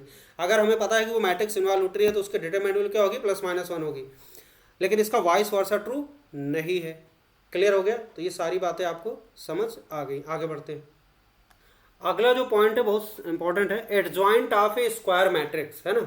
ये क्या होता है, तो एडजॉइंट ऑफ स्क्वायर मैट्रिक्स, तो जैसे हमारे पास एक मैट्रिक्स ए है, A I J N cross N, square matrix लेना है, तो एडजॉइंट ए क्या होता है, एडजॉइंट होता है कि ए का जो मैट्रिक्स है उसके कोफैक्टर्स का मैट्रिक्स लिखो और फिर उसका ट्रांसपोज कर दो, तो वो कहलाता है एडजॉइंट ए। ठीक है, और इसको हम लोग ऐसे लिखते हैं, एडजॉइंट ए क्या होता है, सी आई जे और एन क्रॉस एन, ये ट्रांसपोज लिखा हुआ है, तो ए के कोफैक्टर्स का मैट्रिक्स लिखो फिर उसका ट्रांसपोज कर दो, तो जो नया मैट्रिक्स बन के आएगा वो कहलाएगा एडजॉइंट ए। अब एडजॉइंट ए लिखना है तो देखो यहाँ पे तरीका हमने बता दिया कि कोफैक्टर्स का मैट्रिक्स को फिर ट्रांसपोज करो। अब यहाँ पे जैसे आपको सेकंड ऑर्डर का या 2x2 का एडजॉइंट लिखना तो ये आसान होता है। सेकंड ऑर्डर के लिए लिखना है तो आप एक लाइन में ऐसे लिखो, देखो पी क्यू आर एस है, इसका एडजॉइंट लिखना है तो क्या करो, पी एस को आपस में इंटरचेंज कर दो। देखो पी एस है तो एस पी कर दो, यहाँ पे एस पी कर दिया। और जो ये ऑफ डायगोनल एलिमेंट है बस उसमें माइनस साइन अप्लाई कर दो, माइनस लगा दो, तो यहाँ माइनस माइनस कर दिया, बस जो साइन है उसको चेंज कर दो, तो यहाँ जो भी है उसको माइनस से मल्टीप्लाई कर दो बस। तो करना क्या है, क्रॉस टू के लिए बड़ा आसान है, ए है सेकंड ऑर्डर का एडजॉइंट लिखना है तो इसको ये जो प्रिंसिपल डायगोनल इसके एलिमेंट चेंज कर दो, पी की जगह एस कर दो, एस की जगह पी कर दो, और क्यू आर में बस माइनस साइन मल्टीप्लाई कर देना, बस हो जाएगा। और दूसरा, अगर कोई डायगोनल मैट्रिक्स है उसके लिए एडजॉइंट लिखना बड़ा आसान काम है। तो जैसे ये हमारे पास डायगोनल मैट्रिक्स है और इसका क्या लिखना है, एडजॉइंट ए लिखना है, तो एडजॉइंट ए क्या हो जाएगा, तो देखो कैसे लिखते हैं। बाकी आपको जो थर्ड ऑर्डर का आपका नॉर्मल मैट्रिक्स होगा स्क्वायर जिसमें सारे एलिमेंट मतलब रहेंगे, तो उसके लिए आपको कोफैक्टर लिखना पड़ेगा पहले, है ना, सारे, उसके बाद उसका मैट्रिक्स बनाओगे फिर ट्रांसपोज करोगे, लंबा काम है। लेकिन डायगोनल के केस में बड़ा आसान है। देखो डायगोनल के डायरेक्ट एडजॉइंट ए कैसे लिखेंगे, आपको डायगोनल के केस में डायगोनल मैट्रिक्स ही आएगा आपका एडजॉइंट ऑफ ए, और वो क्या होगा, देखो ए हमारे पास ये है D1 D2 D3 डायगोनल पे, बाकी 0, तो एडजॉइंट ए लिखना है क्या कर, जैसे यहाँ पे आपको डायगोनल मैट्रिक्स मिलेगा, D1 की जगह क्या है, इसकी जगह क्या कर बचा हुआ, इसको देखो D1 है तो D1 को बंद करो तो बचा क्या, D2 D3 बचा, यहाँ D2 D3 लिख दो। क्लियर है। अब यहाँ पे क्या लिखना है, इसको क्लोज कर लो, तो इसको क्लोज करने के बाद बचा क्या, D1 और D3 बचा, तो यहाँ D1 D3 लिख लो। ऐसे D3 को क्लोज कर लो, यहाँ पे लिखना, तो इसको क्लोज करो, बचा क्या D1 D2, यहाँ D1 D2, बाकी सारे एलिमेंट जीरो कर देना, तो ये हो जाएगा एडजॉइंटेड, डायरेक्ट आपने लिख लिया, तो इसको याद रखो। इसके बाद फिर हमारे पास है properties of adjoint of A square matrix. ये इंपॉर्टेंट चीज़ है, बहुत इंपॉर्टेंट प्रॉपर्टीज है। देखो ए इंटू एडजॉइंट ए की वैल्यू क्या होगी, अगर किसी मैट्रिक्स को उसके एडजॉइंट ए से मल्टीप्लाई करो तो ए इंटू एडजॉइंट ए या फिर एडजॉइंट ए इंटू ए की वैल्यू होती है determinant of A into I N के बराबर होता है। तो ये आपको याद रखना है, क्वेश्चंस में काम आएगा। उसके बाद दूसरी प्रॉपर्टी है, दो बार एडजॉइंट करो, एडजॉइंट ऑफ एडजॉइंट ए की जो वैल्यू होती है वो क्या होती है, डिटर्मिनेंट ए की power N minus two into A. अब यहाँ पे जो एन है क्या है, ऑर्डर ऑफ मैट्रिक्स है, तो थर्ड ऑर्डर के लिए क्या होगा, एन की वैल्यू 3 डालेंगे, तो थर्ड ऑर्डर के लिए क्या हो जाएगा, फॉर थर्ड ऑर्डर, तो आप देख सकते हो थर्ड ऑर्डर के लिए क्या हो जाएगा, एडजॉइंट ऑफ एडजॉइंट ए की वैल्यू क्या हो जाएगी, सिंपली डिटर्मिनेंट ए की power N minus two 3 minus two डाल देंगे, तो इंटू ए हो जाएगा, तो ये आ जाएगा डिटर्मिनेंट ए इंटू ए आ जाएगा, बस ये आ जाएगा। दो बार एडजॉइंट करेंगे तो उसकी वैल्यू क्या होगी, डिटर्मिनेंट ए इंटू ए के बराबर आ जाएगी थर्ड ऑर्डर के लिए। इन जनरल nth ऑर्डर के लिए आपका ये रिजल्ट रहेगा, adjoint of adjoint A determinant A की power N minus two into ए।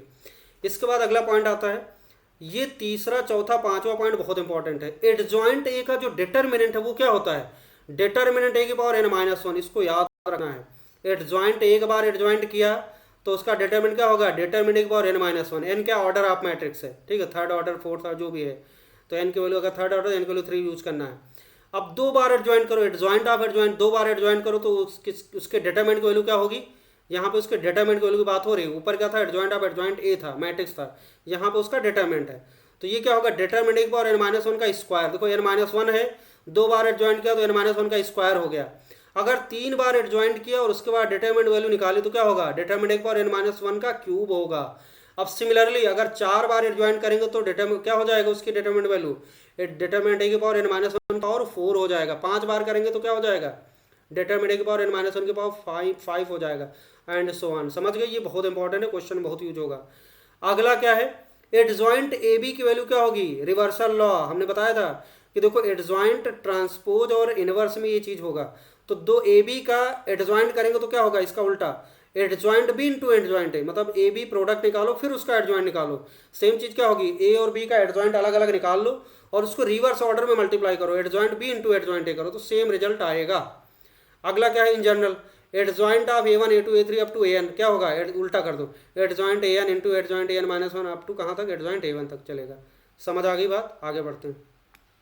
अगला लास्ट ये कॉन्सेप्ट बचा इनवर्स ऑफ स्क्वायर मैट्रिक्स, ठीक है, ये बहुत इंपॉर्टेंट चीज है।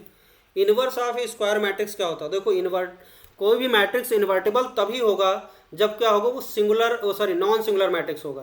तो नॉन सिंगुलर के लिए क्या बताया था हमने कि डिटरमिनेंट है नॉट इक्वल टू जीरो, तो इसी को बोलते हैं अगर कोई मैट्रिक्स से इन्वर्टिबल इन्वर्स निकलेगा, इन्वर्टिबल तभी होगा जब determinant is not equal to zero होगा। अब ये थोड़ा सा ऊपर हम डिस्कस कर भी चुके हैं, तो जैसे ए बी इक्वल टू है, बी इक्वल टू आई है, ये दो मैट्रिक्स का प्रोडक्ट क्या है, ए बी या बी ए का प्रोडक्ट आई के बराबर है और determinant A determinant B zero नहीं है, तो हम ये बोल सकते हैं कि B is called inverse of A, तो बी क्या कहलाएगा, इनवर्स कहलाएगा ए का, तो लिखेंगे B equal to A inverse and vice versa, तो ऊपर हम बता चुके हैं, ठीक। और A is non singular matrix है तो ए इनवर्स की वैल्यू क्या लिखेंगे, एडजॉइंट ए अपॉन डिटरमिनेंट, ये फॉर्मूला याद रखो। किसी मैट्रिक्स का अगर इनवर्स निकालना है, ठीक है, तो इनवर्स कैसे निकलेगा, ए इनवर्स क्या होगा, उसका एडजॉइंट ए निकालो और उसके बाद उस मैट्रिक्स के डिटरमिनेंट ए से डिवाइड कर दो एडजॉइंट ए को, तो जो आएगा मैट्रिक्स वो कहलाएगा इनवर्स ऑफ दैट मैट्रिक्स। तो ए इनवर्स क्या होता है, adjoint A upon determinant of A हो जाएगा। क्लियर है। अब यहाँ पे देखो सेकंड ऑर्डर के लिए मैट्रिक्स के लिए बड़ा आसान काम है। सेकंड ऑर्डर के लिए या जो आपने एडजॉइंट निकाला था, बस उसको क्या करना था, आपने डायगोनल एलिमेंट को इंटरचेंज किया था, हाफ डायगोनल का साइन चेंज किया था और उसको डिटरमिनेंट से बस डिवाइड करना रहेगा, इनवर्स निकल आएगा, है ना। जैसे मैं लिखना चाहूँ, जैसे हमारे पास ए है, देखो ए बी सी डी ये है हमारे पास, तो मैं इसका लिखना चाहूँ ए इनवर्स, तो ए इनवर्स कैसे लिखेंगे, देखो ए इनवर्स लिखने के लिए क्या करो, ए डी को इंटरचेंज, डी हो गया यहाँ और ए यहाँ हो गया, माइनस बी कर दो माइनस सी कर दो, ये हो गया। अब इसके डिटरमिनेंट इंटू वन बाई क्या कर दो, A D minus B C कर दो, बस इतना सा हो गया। अब ये one upon A D minus B C क्या होगा, हर एक एलिमेंट में चला जाएगा, इसको बाहर पड़ा नहीं तो अंदर ले जाओ, तो ये हो गया इनवर्स निकल आएगा सीधे सीधे। ऐसे डायगोनल का आपका एडजॉइंट निकालना आसान काम था, बस उसको डिटरमिनेंट से डिवाइड करना था। क्लियर है। तो डायगोनल वाले का देख लो आप। जैसे डायगोनल में क्या था, यहाँ पे फॉर डायगोनल, जैसे हमारे पास ए है D1 0 0 0 D2 0 0 0 D3, ये था आपका। तो इसका ए इनवर्स निकालना है, तो ए इनवर्स कैसे निकलेगा, तो ए इनवर्स निकलेगा, देखो क्या करेंगे हम लोग, पहले इसका एडजॉइंट निकाले थे। एडजॉइंट क्या आया था, अगर इसका मैं एडजॉइंट निकालूँ, ये तो एडजॉइंट ये क्या आया था आपको याद है, D1 की जगह क्या लिखना था, D2 D3 0 0, यहाँ पे 0 और यहाँ D2 छोड़ दो, D1 D3 0 और यहाँ पे 0 0 और ये D3 की जगह D1 D2 आ गया, तो ये आया था, है ना। अब इसके बाद क्या करो, इसका अगर हम डिटरमिनेंट निकालें, डिटरमिनेंट की वैल्यू क्या हो जाएगी, D1 D2 D3, तो डिटरमिनेंट की वैल्यू क्या हो जाएगी, D1 D2 D3, क्लियर है। डिटरमिनेंट की वैल्यू क्या हो जाएगी, D1 D2 D3, ठीक है। तो D1 D2 D3 से अगर मैं इसको डिवाइड कर दूंगा एडजॉइंट ए को, तो क्या हो जाएगा, देखो ध्यान से, तो जैसे डिवाइड करेंगे तो D2 D3 अपान D1 D2 D3, तो यह क्या बचा, 1 अपान D1, मतलब D1 का इन्वर्स बचा। ऐसे 0 0 हो गया, यहाँ 0, यहाँ पे बचेगा D2 का इन्वर्स 0 और यहाँ 0 0 और D3 का इन्वर्स बचा, तो ये हो गया। तो डायगोनल का अगर इन्वर्स निकालना है तो बड़ा आसान काम, डायगोनल एलिमेंट का रेसिप्रोकल लिख दो, बस हो गया इन्वर्स, सिंपल तरीका है ना, तो ये आसान काम है, ठीक। इसके बाद अगला प्रॉपर्टीज ऑफ इन्वर्स में देखते हैं। देखो इन्वर्टिबल मैट्रिक्स पजेज क्या यूनिक इन्वर्स, इन्वर्स एक ही निकलेगा आपका, है ना। अगर ए ट्रांसपोज का इन्वर्स करें तो इसको आप ऐसे भी कर सकते हो, ए इन्वर्स निकालो फिर ट्रांसपोज कर दो। अच्छा ए इन्वर्स की वैल्यू या ए इन्वर्स ए की वैल्यू आई होती है, ये भी पता है आपको।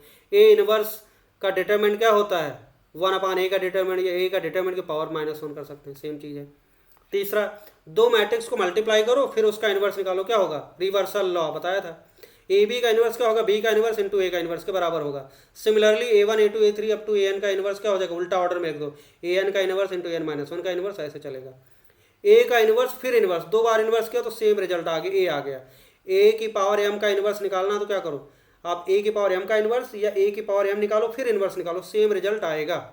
और ये इंपॉर्टेंट रिजल्ट एक है, अगर ABCD 3x3 इन्वर्टिबल मैट्रिक्स हैं एंड क्या है ABCD की वैल्यू आई है, ठीक, ये ABCD क्या है, n×n के भी हैं, कोई दिक्कत नहीं। यहाँ पे हमने 3x लिए, आप मतलब क्या है, स्क्वायर मैट्रिक्स है और उनका प्रोडक्ट पॉसिबल है, ठीक है।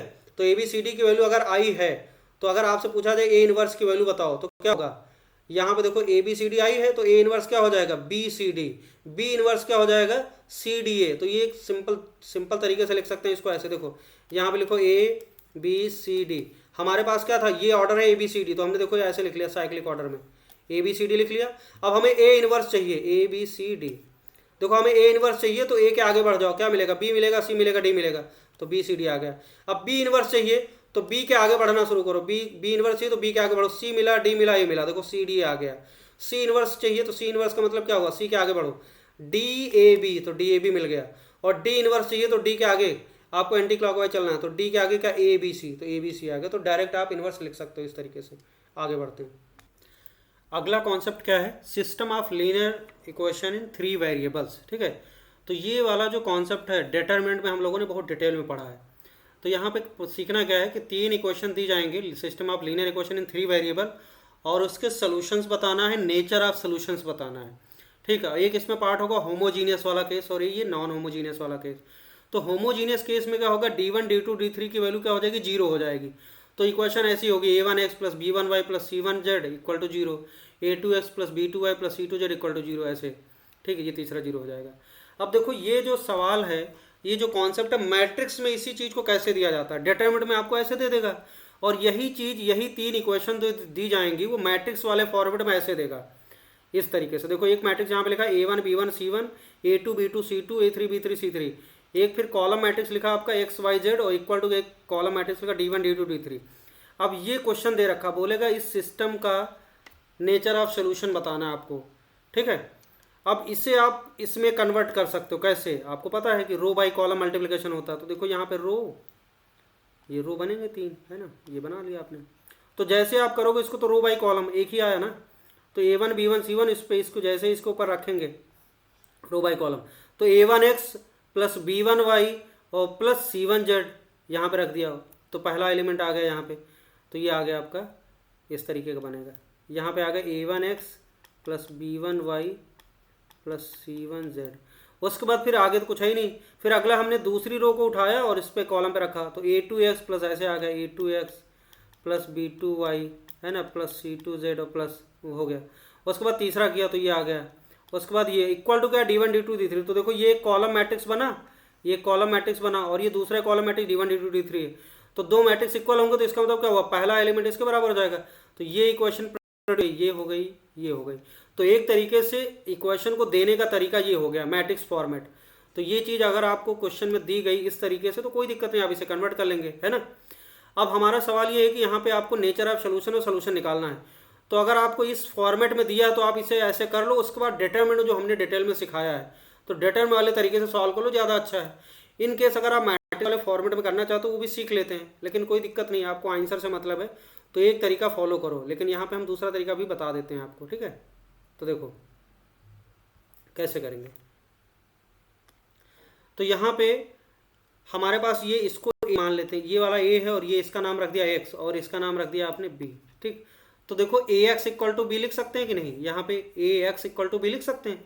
और यहाँ पे डिटरमिनेंट है जीरो नहीं है, ठीक है ना। डिटरमिनेंट अगर जीरो नहीं है तो देखो यहाँ पे ए एक्स की वैल्यू बी है। अब हम क्या करते हैं, यहाँ पे A X equal to B है, इसमें ए इनवर्स से प्री मल्टीप्लाई कर दो। ए इनवर्स से अगर प्री मल्टीप्लाई करोगे बोथ साइड तो A inverse into A X equal to A inverse into B. अच्छा ए इनवर्स ए इसको कंबाइन करो तो ए इनवर्स ए की वैल्यू क्या होती है, आई हो जाती है। तो आई इंटू एक्स आ गया और ये राइट में हो गया ए इनवर्स बी। अब देखो आई इंटू एक्स क्या है, आई इंटू एक्स का मतलब क्या हुआ, एक्स हो जाएगा। आई को किसी मैट्रिक्स से मल्टीप्लाई कोई फर्क नहीं पड़ता। तो यहाँ से आपका क्या, X equal to A inverse B, है ना। एक्स की वैल्यू आ गई ए इनवर्स बी।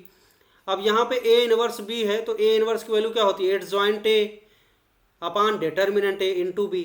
तो यहाँ पे x की वैल्यू क्या आ गई, देखो x की वैल्यू आ गई आपकी adjoint A into B upon determinant है। अब x वाला मैट्रिक्स क्या है आपका, ये एक्स वाई जेड है, और यहाँ से जब adjoint A into B upon determinant A करेंगे तो यहाँ से एक कॉलम मैट्रिक्स मिलेगा।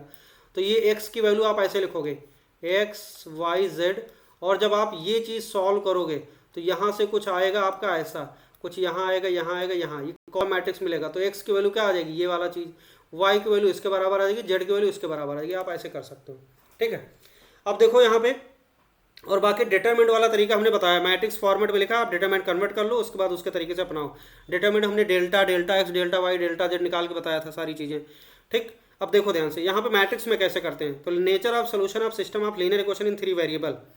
तो यहाँ पर क्या होगा, सबसे पहले अगर हमारे पास डिटरमिनेंट ए, जैसे वहाँ डेल्टा होता था वैसे यहाँ पे डिटरमिनेंट ए है, तो ये हमारा मैट्रिक्स है, इसका डिटरमिनेंट आप निकालोगे।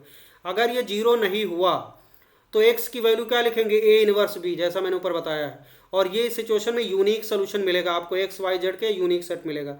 System of linear equation consistent, अगर एट लीस्ट वन सोल्यूशन है तो बोलते हैं कंसिस्टेंट सिस्टम, ठीक है। और यूनिक सोल्यूशन होगा। और ये plane intersect at one point, जैसे मैंने यहाँ फोटो बनाया, देखो ये तीन कलर का प्लेन है, देखो ये यूनिक पॉइंट कॉमन है यहाँ पे, बाकी सब में अलग अलग है। तो ये इकलौता पॉइंट ऐसा है कॉर्नर यहाँ पे इस जगह पे जो तीनों प्लेन में एग्जिस्ट करता है, तो यूनिक सोल्यूशन वाला सिचुएशन ऐसा दिखेगा। और ये जो आपकी लीनियर इक्वेशन थ्री वेरिएबल है, प्लेन को रिप्रेजेंट करती हैं, थ्री डायमेंशनल ज्योमेट्री में इसको प्लेन को रिप्रेजेंट करती हैं। क्लियर है। तो सोल्यूशन का मतलब क्या होगा कि ये एक्स वाई जेड का कोऑर्डिनेट क्या होगा जो तीनों को सेटिस्फाई करे एक साथ, और तीनों को सेटिस्फाई करने का मतलब तीनों में अवेलेबल हो। तो अगर ये प्लेन ऐसे इंटरसेक्ट करेंगे तो आप एक पॉइंट आपको दिख रहा है यहाँ पे इकलौता पॉइंट जो तीनों प्लेन में एग्जिस्ट कर रहा है, तो ये यूनिक सोल्यूशन वाला केस हो जाएगा। इसके बाद दूसरा केस क्या है कि अगर डिटरमिनेंट ए की वैल्यू जीरो हो गई तो यहाँ दो बातें होंगी। जैसे वहाँ पे डेल्टा की वैल्यू जीरो होती तो दो चीज़ें होती थी, delta X, delta Y, delta Z zero हो जाए तो इन्फिनाइट सोल्यूशन आते थे, है ना। और क्या होता था, अगर at least one of delta X, delta Y, delta Z non zero हो जाए तो नो सोल्यूशन। तो यहाँ पे delta X, delta Y, delta Z आपको कैलकुलेट नहीं करना है, यहाँ पे क्या करना है, आपको ये कैलकुलेट करना है, एडजॉइंट ए इंटू बी की वैल्यू निकालो। अगर एडजॉइंट ए इंटू बी की वैल्यू नल मैट्रिक्स आ गई, अगर एडजॉइंट ए इंटू बी की वैल्यू नल मैट्रिक्स आ गई तो क्या हो गया, system of linear equation consistent and have infinite solution. और इस सिचुएशन में जो प्लेन इंटरसेक्ट करेंगे, मतलब इस तरीके से एक तो कॉन्सिडेंट प्लेन हो जाए तो इसमें इनफाइनाइट सोल्यूशन होंगे, और दूसरा क्या हो जाए कि देखो ये तीनों प्लेन क्या है, दो प्लेन इंटरसेक्ट करें, लाइन ऑफ इंटरसेक्शन मिल रहा, और तीसरा प्लेन भी इसी लाइन ऑफ इंटरसेक्शन से पास हो जाए, और इस लाइन के ऊपर इनफाइनाइट पॉइंट होंगे जो तीनों प्लेन में लाई करते हैं, तो इनफाइनाइट सोल्यूशन हो जाएगा। और ये एक आपको वहाँ पे हमने एक चीज़ बताई थी कि अगर ये चीज़ जीरो कब होगी, नोट बहुत इंपॉर्टेंट है, पैरेलल प्लेन के केस में भी एडजॉइंट ए इंटू बी की वैल्यू नल मैट्रिक्स आ जाएगी, बट यहाँ पे क्या होगा, इनकंसिस्टेंट होगा और नो सोल्यूशन होगा। तो ये चीज़ आपको देखना पड़ेगा। तो अगर पैरेलल प्लेन वाली सिचुएशन है तो उसको आपको क्या करना पड़ेगा, देखना पड़ेगा। अगर पैरेलल प्लेन नहीं है तो अगर एडजॉइंट ए जीरो है तो नल मैट्रिक्स है, तो इसका मतलब क्या, इनफाइनाइट सोल्यूशन है। दूसरा टर्म, अगर एडजॉइंट ए इंटू बी की वैल्यू नल मैट्रिक्स नहीं आई तो क्या हो जाएगा, सिस्टम ऑफ लीनियर इक्वेशन क्या हो जाएगी, इनकंसिस्टेंट हैव नो सोल्यूशन। अच्छा, नो सोल्यूशन कैसे कैसे हो सकता है इस केस में, देखो यहाँ पे ये तीनों प्लेन देखो ऐसे ऐसे कट करके देखो, तो यहाँ पे कोई कॉमन पॉइंट मिल ही नहीं रहा। अब यहाँ पे देखो ये ऐसे कट करके, तो यहाँ पे तीनों प्लेन में कोई कॉमन पॉइंट नहीं मिल रहा, तो ये फोटो आप इस तरीके से प्लेन का इंटरसेक्शन हो सकता है। तो नो सोल्यूशन वाला केस समझ आ गया। लेकिन आप जिसमें कंफर्टेबल हो वही करो, ज़्यादा अच्छा है। आपको डिटरमिनेंट वाला तरीका अच्छा है तो उससे करो, ज़्यादा अच्छा रहेगा। अब एक होमोजीनियस वाला केस देख लेते हैं। अगला देखो, सिस्टम ऑफ इक्वेशन हमारे पास इस तरीके से दिया जाएगा मैट्रिक्स वाले फॉर्मेट में, तो इससे फटाफट ऐसे कन्वर्ट कर लेंगे, है ना, रो बाय कॉलम करेंगे तो ये आ गया तीन इक्वेशन। देखो यहाँ पे D1 D2 D3 की वैल्यू जीरो आ गई, क्लियर है। तो यहाँ पे अगर हम इस मैट्रिक्स वाले तरीके से करना चाहें तो देखो Ax की वैल्यू भी, इसको A मान लिया और इसको x मान लिया, इसको B, तो A into X equal to B आ गया। अच्छा, डिटरमिनेंट अगर A जीरो नहीं है तो क्या करेंगे, देखो A इनवर्स मल्टीप्लाई कर दो बोथ साइड, प्री मल्टीप्लाई, तो A इनवर्स I हो गया, तो I X equal to A inverse B आ गया। और x की वैल्यू क्या आ जाएगी, देखो आई एक्स एक्स आ गया, A इनवर्स। अच्छा, B क्या है यहाँ पे, तो जो B वाला है तो नल मैट्रिक्स है, तो नल मैट्रिक्स हो जाएगा, तो क्या हो जाएगा यहाँ पे देखो A इनवर्स O, और ये नल मैट्रिक्स होने की वजह से तो किसी भी नल मैट्रिक्स को नल मैट्रिक्स से मल्टीप्लाई करेंगे तो नल मैट्रिक्स ही आएगा, तो ये O3x1 का नल मैट्रिक्स मिल जाएगा। तो यहाँ पे x की वैल्यू लिखेंगे x y z, और यहाँ पे आपका देखो ये जो चीज़ आएगी तो ये क्या आ जाएगी, जीरो जीरो जीरो आ जाएगा। तो x की वैल्यू जीरो, y की वैल्यू जीरो, z की वैल्यू जीरो आ जाएगा। तो आपको ये यूनिक सोल्यूशन मिलेगा। और जब होमोजीनियस वाला केस होता है तो यूनिक सोल्यूशन जो आता है कब आता है, जब determinant not equal to zero, वहाँ delta not equal to zero, और ये कहलाता है हमारा ट्राइवल सोल्यूशन। तो ये यूनिक सोल्यूशन है, और तीनों प्लेन कहाँ इंटरसेक्ट करेंगे, ऑरिजिन पे इंटरसेक्ट करेंगे, और ये कहलाएगा ट्राइवल सोल्यूशन कहलाता है, क्लियर है। तो यहाँ पे कंसिस्टेंट सिस्टम है, क्योंकि यहाँ पे देखो एक सोल्यूशन है और इधर क्या इन्फिनिट, तो दोनों सिचुएशन में कंसिस्टेंट है, तो एटलीस्ट वन सोल्यूशन होना चाहिए कंसिस्टेंट होने के लिए। तो ये यूनिक सोल्यूशन को यहाँ पे ट्राइवल सोल्यूशन बोलते हैं। अब दूसरा चीज, अगर डिटरमिनेंट ए की वैल्यू जीरो हो गई तो सिस्टम क्या होगा, इन्फिनिट सोल्यूशन होंगे, और प्लेन क्या होंगे, कॉमन लाइन के अलॉन्ग इंटरसेक्ट करेंगे, या फिर कौन सी रेन हो जाए, ठीक है। तो ये हो जाएगा इनफाइनाइट सोल्यूशन जाएंगे, इसको बोलते हैं नॉन ट्राइवल सोल्यूशन। अब इन नॉन ट्राइवल सोल्यूशन में एक सोल्यूशन ये वाला भी शामिल रहेगा, जीरो जीरो जीरो वाला, ट्राइवल सोल्यूशन जीरो जीरो वाला भी रहेगा, इसके अलावा नॉन जीरो सोल्यूशन भी रहेंगे अदर। तो इसलिए कभी कभी इसको बोला जाता है कि नॉन जीरो सोल्यूशंस। मतलब क्या है ये, जैसे कहा गया कि नॉन जीरो सोल्यूशन मतलब क्या है, डेल्टा इक्वल टू जीरो या determinant equal to zero. Non trivial solution कहा गया, इसका मतलब determinant equal to zero. Infinite solution कहा गया, इसका मतलब determinant equal to zero in case of homogeneous, clear है। अब इसके बाद हम लोग क्वेश्चन करेंगे, ठीक है, ओके। तो सवाल करने से पहले थोड़ा सा कुछ बातें हम लोग देख लेते हैं, कुछ इंपॉर्टेंट पॉइंट है। जैसे क्या है, जैसे हमारे पास एक मैट्रिक्स ए है और दूसरा क्या है, ये बी है, और ये दोनों क्या है, बराबर है, ए इक्वल टू बी, और ये क्या है, स्क्वायर मैट्रिक्स है। मान लेते ए बी क्या है, स्क्वायर मैट्रिक्स है, A and B are square matrix, ठीक है। तो अगर ये स्क्वायर मैट्रिक्स हैं, है ना, और क्या है, बराबर है, तो इसमें हम लोग क्या क्या कर सकते हैं। देखो, जैसे इक्वल टू बी है तो पहला काम, अगर हम बोथ साइड डिटर्मिनेंट अप्लाई कर दें तो क्या हो जाएगा, डिटर्मिनेंट ए की वैल्यू क्या हो जाएगी, डिटर्मिनेंट बी के बराबर हो जाएगा, ये बात भी होल्ड करेगी। अगर हम बोथ साइड क्या ले लें, ट्रांसपोज कर दें, तो ए का ट्रांसपोज इधर भी कर दो ट्रांसपोज, तब भी इक्वलिटी होल्ड करेगी, ये भी कर सकते हैं। तो ये सब ऑपरेशन हम जरूरत पड़ेगी तो करेंगे। तीसरा क्या कर सकते हैं हम, एडजॉइंट अगर लें, बोथ साइड अगर हम एडजॉइंट ले लें तो एडजॉइंट ए की वैल्यू क्या हो जाएगी, एडजॉइंट बी, ए बी बराबर, तो ये भी हो जाएगा, है ना। चौथा, अगर हम बोथ साइड इन्वर्स करना चाहें तो आप कर सकते हो, ए इन्वर्स इक्वल टू क्या हो जाएगा, बी इन्वर्स बराबर होगा।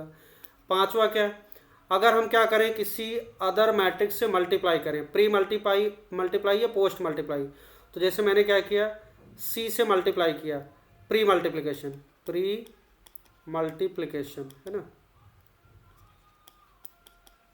तो प्री मल्टीप्लिकेशन बाई, मान लेते हमने p से मल्टीप्लाई किया, तो ये हो जाएगा आपका p इंटू ए, हमने प्री किया तो पहले दूसरी साइड भी हमें p इंटू बी लिखना पड़ेगा, तो ऐसा भी कर सकते हैं अगर ज़रूरत है, ठीक है। छठा, पोस्ट मल्टीप्लाई कर सकते हैं, पोस्ट मल्टीप्लिकेशन,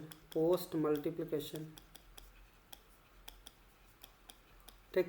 तो क्या होगा कि हमारे पास a इक्वल टू बी था, पोस्ट मल्टीप्लिकेशन, p को कहाँ करना, राइट में, है ना, तो ये पी इस साइड करो तो इधर भी लेफ्ट साइड में करो, तो ये आप ऐसा कर सकते हो। तो क्वेश्चन सॉल्व करने में ये सब बातें हम लोग देखेंगे। और आइडेंटिटी मैट्रिक्स से प्री मल्टीप्लाई पोस्ट मल्टीप्लाई होता तो कोई फर्क नहीं पड़ता, सेम रहता है ना। तो ये कुछ बातें हम लोग करेंगे क्वेश्चन सॉल्व करने में, ठीक है। तो आप शुरू करते हैं क्वेश्चन, ठीक है। अब पहला क्वेश्चन देखो क्या है, let alpha be a root of the equation X square plus X plus one equal to zero and the matrix A 1/√3 1 1 1, ये दे रखा है एक मैट्रिक्स, ठीक है। देन द मैट्रिक्स ए की पावर 31 इज इक्वल टू, तो ए की पावर 31 वाला मैट्रिक्स किसके बराबर होगा, ये करना है। अब एक चीज़ आपको ये समझना है कि अल्फा इसका रूट है, तो ये इक्वेशन बड़ी जानी पहचानी सी है। यहाँ से क्या मिलता है, अगर हम इसको सॉल्व करें तो एक्स की वैल्यू क्या आएगी, -b plus minus under root B square मतलब 1 -4ac डिवाइड बाई क्या होगा 2 × 1। तो यहाँ वैल्यू आएगी, एक आएगी -1 प्लस माइनस, यहाँ आएगा √3, ठीक है, -1/2 और ये /2 आयोटा आ जाएगा। तो यहाँ से आपको एक मिलेगा -1/2 प्लस √3/2 आयोटा, और एक मिलेगा -1/2 माइनस √3/2 आयोटा। तो यहाँ पे ये क्या है, ये एक बार प्लस लोगे एक बार माइनस लोगे, तो ओमेगा और ओमेगा स्क्वायर इसके रूट। और ये आपको याद भी रहना चाहिए, X square plus X plus one equal to 0 के रूट क्या होते हैं, ओमेगा और ओमेगा स्क्वायर होते हैं। और ओमेगा की प्रॉपर्टी आपको पता है 1 प्लस ओमेगा स्क्वायर की वैल्यू क्या होती है, 0 होती है, और ओमेगा क्यूब की वैल्यू क्या होती है, 1 होती है। तो ये अगर आपको बात पता है तो आप इस क्वेश्चन को देखो ध्यान से। अब ए हमें चाहिए ए की पावर 31, तो ए की पावर 31 का मतलब क्या हुआ, ए को मल्टीप्लाई करें। तो पहले सबसे पहले स्टेप में क्या करेंगे भाई, ए स्क्वायर निकालेंगे, है ना। तो देखो ए स्क्वायर निकालेंगे तो ए स्क्वायर का मतलब क्या हुआ, ए इंटू ए करेंगे, और ए इंटू ए का मतलब क्या हुआ, ए इंटू ए करेंगे तो स्केलर 1/√3 है, तो 1/√3 मल्टीप्लाई होकर 1/3 हो जाएगा। और मैट्रिक्स के लिए हम लोग मैट्रिक्स मल्टीप्लिकेशन करेंगे, और यहाँ पे 1, अच्छा इसमें एक अल्फा की वैल्यू एक यूज कर लेते हैं हम लोग, ओमेगा यूज कर लेते हैं। तो अगर ओमेगा यूज करेंगे तो ये क्या हो जाएगा, ओमेगा, ये ओमेगा स्क्वायर हो जाएगा, और यहाँ पे क्या हो जाएगा, ओमेगा स्क्वायर, ये ओमेगा की पावर 4 होगा, और ओमेगा की पावर 4 को लिखोगे ओमेगा क्यूब इंटू ओमेगा, और ओमेगा क्यूब की वैल्यू 1 होती है तो सिंपली ओमेगा आ जाएगा। तो हमारे पास जो मैट्रिक्स आएगा वो क्या आ जाएगा, 1, यहाँ पे 1 हो जाएगा, यहाँ 1 हो जाएगा, 1 omega omega square, 1 omega omega square हो जाएगा, और तीसरी रो में हो जाएगा 1 omega square omega, 1 omega square omega, ये आ गया। अब इसको फिर से इसी से मल्टीप्लाई करना है, तो लिखेंगे 1 1 1, और यहाँ 1 ओमेगा और ओमेगा स्क्वायर लिखेंगे, 1 omega square omega, 1 omega square omega, ठीक है। अब रो बाई कॉलम मल्टीप्लिकेशन करना है हमें, तो रो बाई कॉलम मल्टीप्लिकेशन करने के लिए हम लोग पहले रो बना लेते हैं। ये हो गया, ये हो गया रो, और ये हो गया आपका रो, और ये कॉलम, ठीक है। तो इसको मल्टीप्लाई करना है, ये हो गया, इसको मल्टीप्लाई करते हैं। तो देखो 1 1 ये आपका यहाँ पे 1 आ जाएगा, उसके बाद इसको करेंगे तो 1 और 1 इंटू ओमेगा 1 इंटू, तो यहाँ पे क्या आएगा 1 प्लस ओमेगा स्क्वायर आ जाएगा, ठीक है। अब तीसरे में करेंगे तो 1 into 1 into omega square 1 into omega, तो यहाँ भी 1 plus omega square plus omega आ जाएगा, है ना। इसको करेंगे तो 1 into 1 omega into 1 omega square into 1, तो यहाँ आएगा 1 प्लस ओमेगा स्क्वायर आ गया। इसको करेंगे तो 1 इंटू 1, और यहाँ ओमेगा इंटू ओमेगा स्क्वायर आ जाएगा, तो 1 इंटू 1 ओमेगा स्क्वायर आ गया, और omega square into omega square क्या आ जाएगा, ओमेगा की पावर 4, ओमेगा की पावर 4 को लिख सकते हैं ओमेगा, ओमेगा की पावर 4 को क्या लिख सकते, सॉरी ओमेगा की पावर 4 क्या लिखेंगे, omega cube into omega, omega cube 1 होगा तो ओमेगा लिख लेंगे सीधे, ठीक। अब अगला तीसरा करेंगे तो 1 into 1 omega into omega square, देखो यहाँ 1 और omega into omega square omega cube आ जाएगा, ठीक है, ध्यान से करना। 1 इंटू 1 और ओमेगा इंटू ओमेगा स्क्वायर क्या हो जाएगा, ओमेगा क्यूब हो जाएगा, और यहाँ पे ओमेगा स्क्वायर इंटू ओमेगा क्या हो जाएगा, ओमेगा क्यूब हो जाएगा, ठीक। एक मिनट यहाँ पे गड़बड़ करते हैं ना, 1 इंटू 1 ये करेंगे तो 1 इंटू 1 इंटू 1, तो 1 इंटू 1 प्लस 1 इंटू ये 3 आएगा ना, यहाँ पे 1 प्लस, ये भूल गए, यहाँ पे 1 ऐसे आएगा ना, सॉरी। तो यहाँ पे आ जाएगा आपका 1 इंटू 1 आएगा ना। उसके बाद इसको जब करेंगे तो 1 इंटू 1 इंटू ओमेगा और 1 इंटू ओमेगा स्क्वायर यहाँ आ गया, सही है। उसको तीसरे से करेंगे 1 इंटू 1 इंटू ओमेगा स्क्वायर और 1 इंटू ओमेगा, सही है।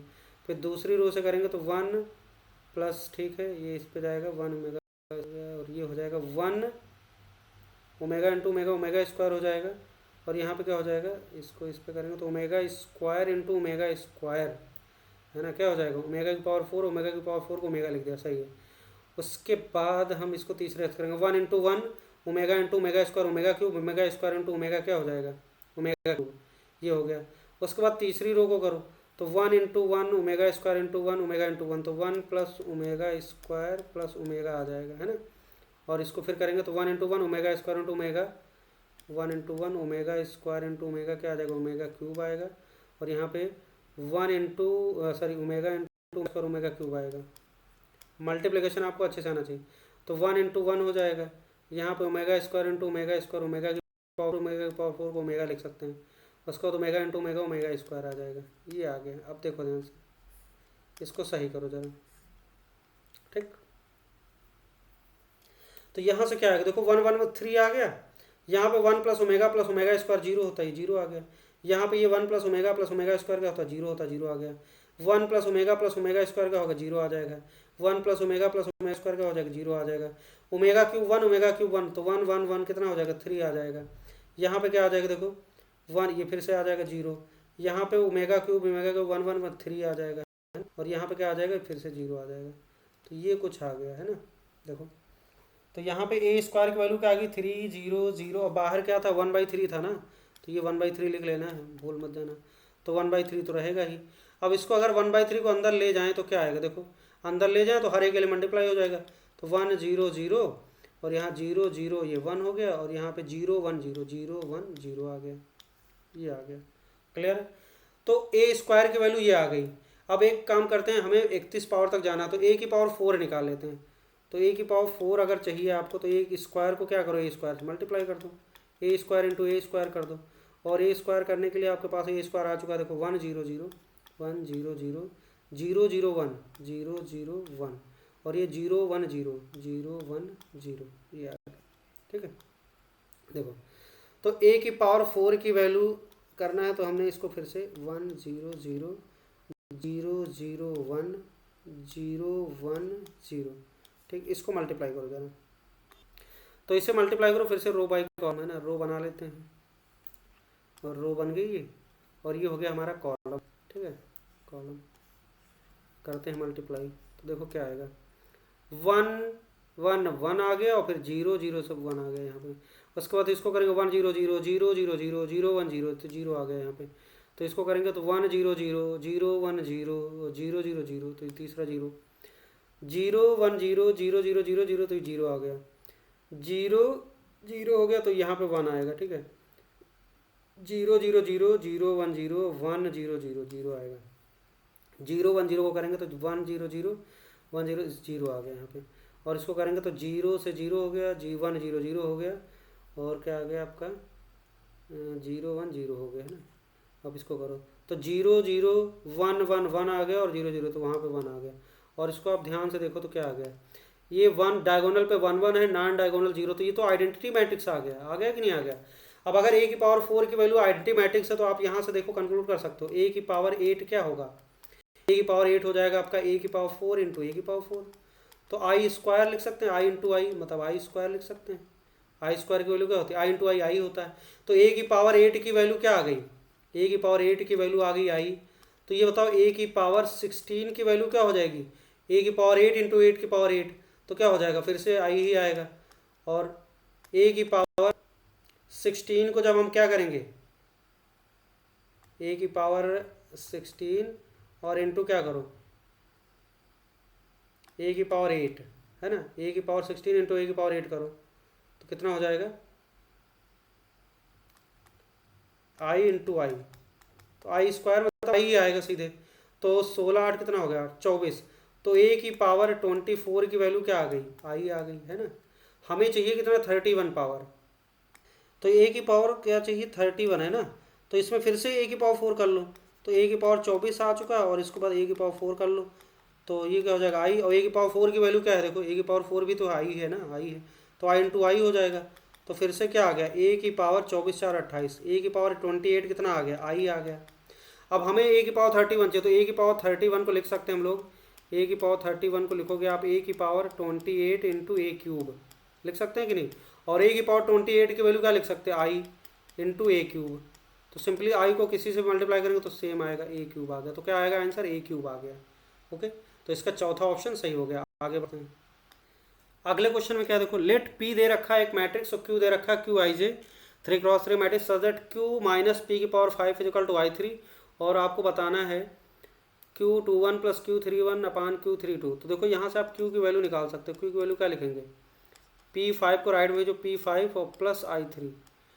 ठीक, ये है। अगर एक बार Q आ गया तो फिर आप क्या करोगे, Q के जो एलिमेंट होंगे उससे कंपेयर करके Q21 Q31 और Q32 की वैल्यू निकाल के इसमें रख देंगे। अब Q निकालने के लिए हमें P की पावर 5 निकालना पड़ेगा, और P की पावर 5 निकालने के लिए हमारे पास P दे रखा है।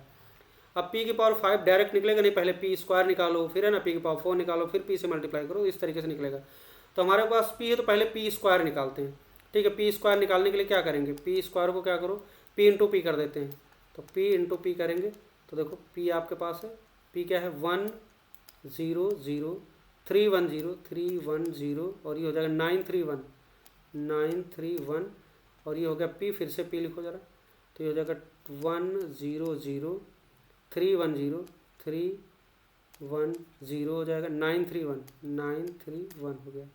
अब इसको मल्टीप्लाई करते हैं। देखो मल्टीप्लाई करेंगे तो क्या आएगा, देखो कॉलम करना है तो रो बाई कॉलम करेंगे, तो ये हो गया हमारा रो, पहला रो, ये दूसरा रो हो गया, और ये तीसरा रो हो गया, है ना। और ये कॉलम ऐसे बना लेते हैं, है ना। अब कैलकुलेशन बहुत ध्यान से करना। देखो पहला रो बाई कॉलम करेंगे तो 1 0 0 को 1 तो इस पे रखेंगे, तो 1 इंटू 1 3 इंटू 0 0 इंटू 9 0, तो यहाँ पे 1 आ गया। उसके बाद दूसरे पे रखेंगे तो 1 इंटू 0 0 0 इंटू 1 0 0 इंटू 0 0, यहाँ तो 0 आ गया। उसके बाद तीसरे पे रखो तो 1 इंटू 0 0 0 इंटू 0 0 0 इंटू 1 0, तो ये 0 आ गया।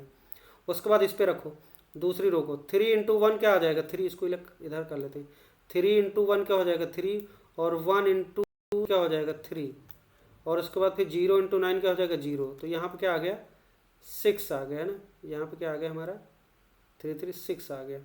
उसके बाद इसको दूसरी रो कॉलम से करेंगे, दूसरी रो को फिर दूसरे कॉलम, 3 इंटू 0 0 1 इंटू 1 1 0 इंटू 3 0, तो सिंपली 1 आएगा यहाँ पे, है ना।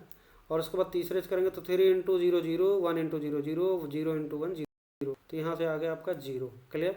अब तीसरी रो को करो तो 9 3 1 है, तो इसको 9 इंटू 1 कितना हो जाएगा 9, और 3 इंटू 3 कितना हो जाएगा 9, और यहाँ पर हो जाएगा 9 इंटू 1 9, तो 9 दूनी 18 9 3 27, यहाँ 27 आ गया। और यहाँ पर कितना आ जाएगा आपका, करते हैं 9 इंटू 0 0 3 इंटू 1 3 और 1 इंटू 3 3 3 6 आ गया 6, और ये जी फिर अगला क्या होगा 9 इंटू 0 0 3 इंटू 0 0 1 इंटू 1 1, कितना आ गया यहाँ 1 आ गया, सॉरी 1 आ गया, तो यहाँ 1 आएगा।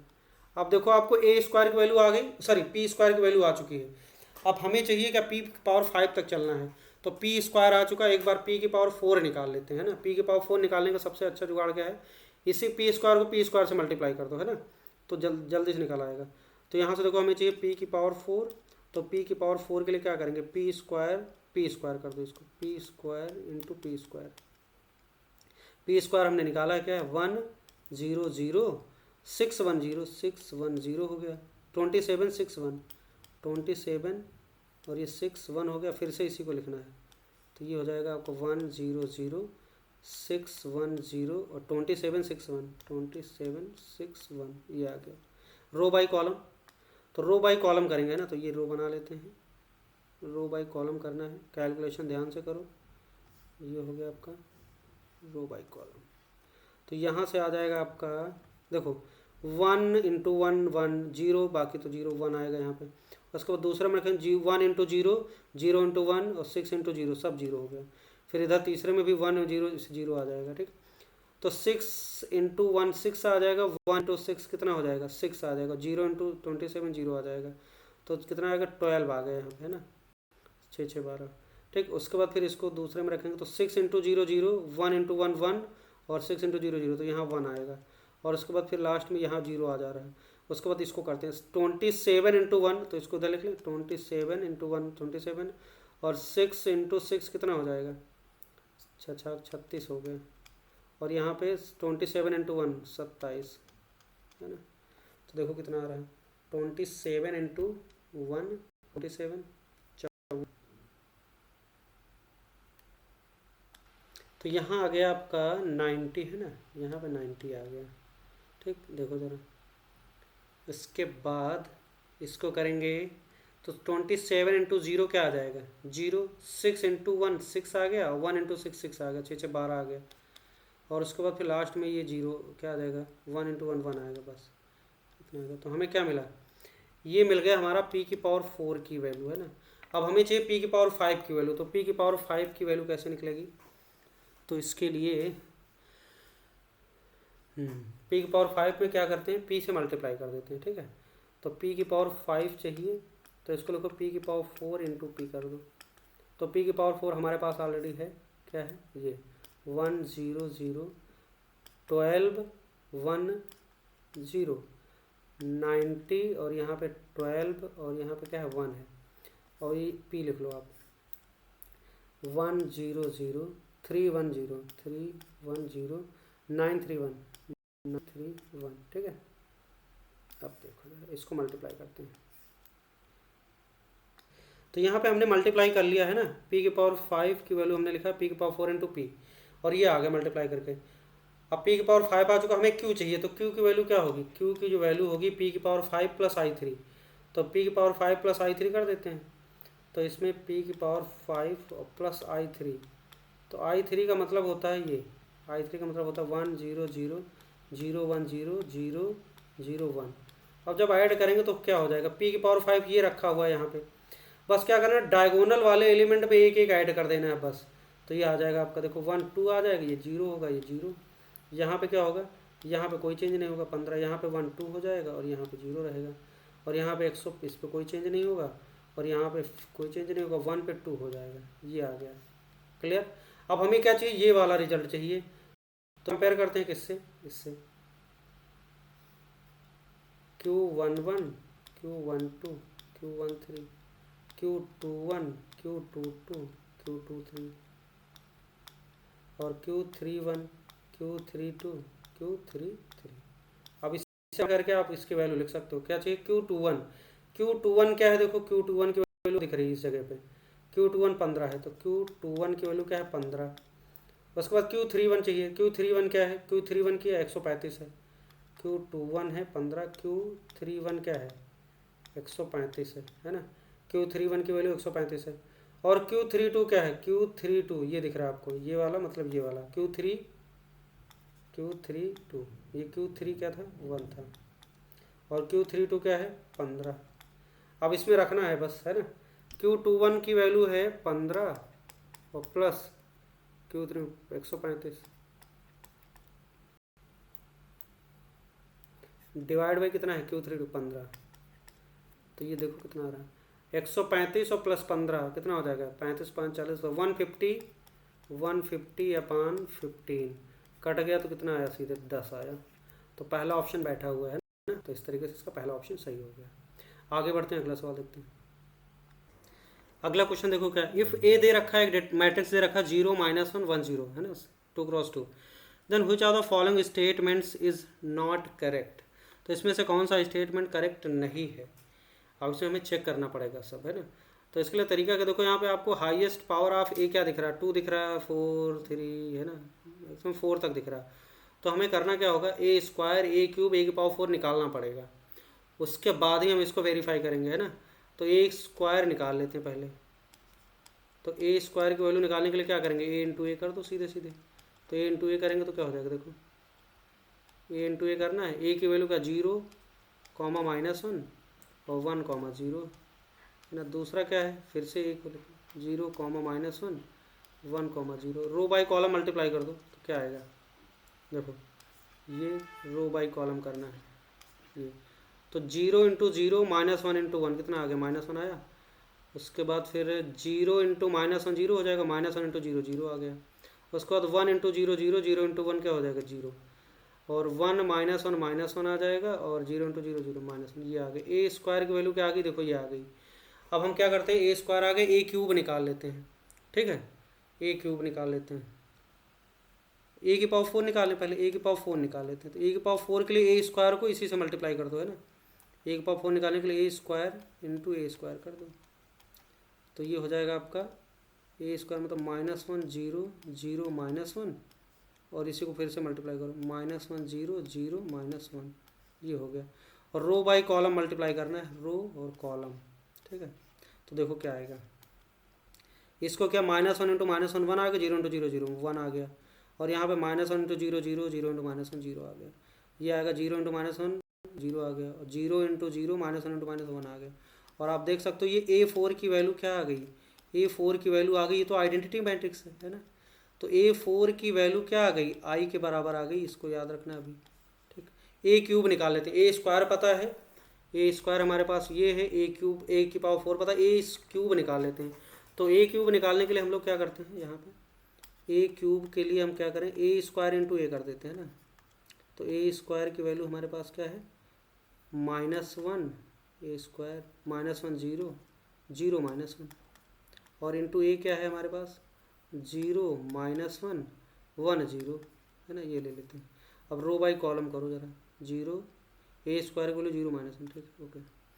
रो बाई कॉलम करना है, ये हो गया। तो -1 इंटू 0 0 0 इंटू 1 0 आ जाएगा। उसके बाद -1 इंटू -1 कितना हो जाएगा, 1 हो जाएगा, 0 इंटू 0 0 तो 1 आ गया। और यहाँ पे क्या होगा, 0 इंटू 0 -1 क्या आ जाएगा, एक सेकेंड, -1 आ गया। माइनस ए स्क्वायर की वैल्यू क्या है, -1 0 0 -1, और ए की वैल्यू क्या है 0 -1 1 0, ठीक है। तो इसको देखो जरा, ए की पावर ए स्क्वायर इंटू ए करना है, तो -1 इंटू 0 0 0 इंटू 1 0, -1 इंटू -1 क्या आ जाएगा, 1 आ जाएगा, ठीक है, 0 इंटू 0। अब 0 इंटू 0 -1 इंटू -1 इंटू 1 कितना हो जाएगा, -1, और 0 इंटू -1 और -1 इंटू 0 तो 0 आ गया। तो ये आ गया आपका ए क्यूब की वैल्यू, ठीक। अब हमारे पास देखो ए क्यूब है, ए स्क्वायर है, ए की पावर 4 है, ये है। अब हम एक एक ऑप्शन वेरीफाई करते हैं, ठीक है, इसमें वेरीफाई करना पड़ेगा। तो पहला ऑप्शन उठाते हैं, इसको देखते हैं।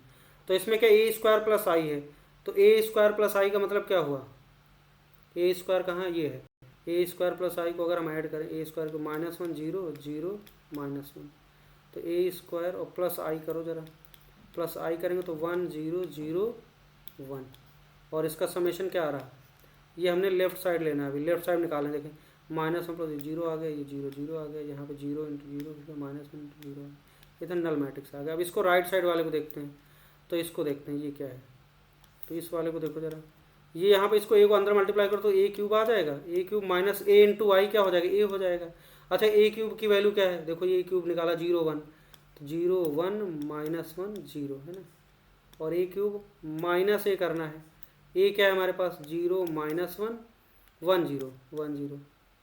तो अब इसको माइनस करो जरा, देखो क्या आ रहा है, 0 -0 0 आ जाएगा, 1 -1, तो यहाँ आ जाएगा 1, और ये माइनस और -1 कितना आ जाएगा 2 आ जाएगा। यहाँ पे देखो 1 माइनस, यहाँ पे होगा 1 और माइनस, आप माइनस में प्लस 1 तो 1 और 2 आ जाएगा, -1 कितना हो जाएगा -2 आ जाएगा, और यहाँ 0 -0 आ जाएगा। तो देखो ये क्या हो जाएगा, ये हमारा LHS है, ये लेफ्ट हैंड साइड, और ये क्या RHS है, दोनों क्या बराबर नहीं आए। इसका मतलब ये वाला ऑप्शन वेरीफाई नहीं हो रहा, इसका मतलब क्या करेक्ट कौन सा नहीं, यही है, तो ये ऑप्शन सही हो जाएगा। अब बाकी आपको करने की जरूरत नहीं, क्योंकि सिंगल करेक्ट है, तो आपने देखा ये वेरीफाई नहीं हो रहा है, ये सही नहीं है, LHS RHS के बराबर नहीं है, तो ये इनकरेक्ट हो। बाकी आप अपना चेक करने के लिए चेक कर लो, बाकी सारे ऑप्शन सेटिस्फाई करेंगे। कहो तो एक बता देते हैं, देखो जैसे ये, इसको देख लो, एक देख लेते हैं, सारे वेरीफाई हो जाएंगे।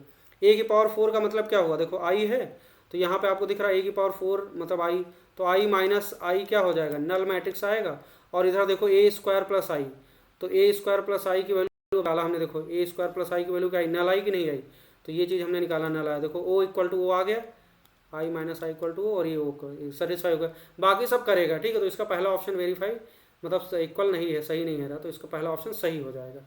आगे बढ़ते हैं, अगला क्वेश्चन देखो क्या है, if P Q R are 3 real numbers satisfying the matrix equation, P Q R into क्या है, एक मैट्रिक्स है, इक्वल टू 3 0 1 एक मैट्रिक्स है, ठीक। Then 2p plus Q minus R की वैल्यू बताना है आपको।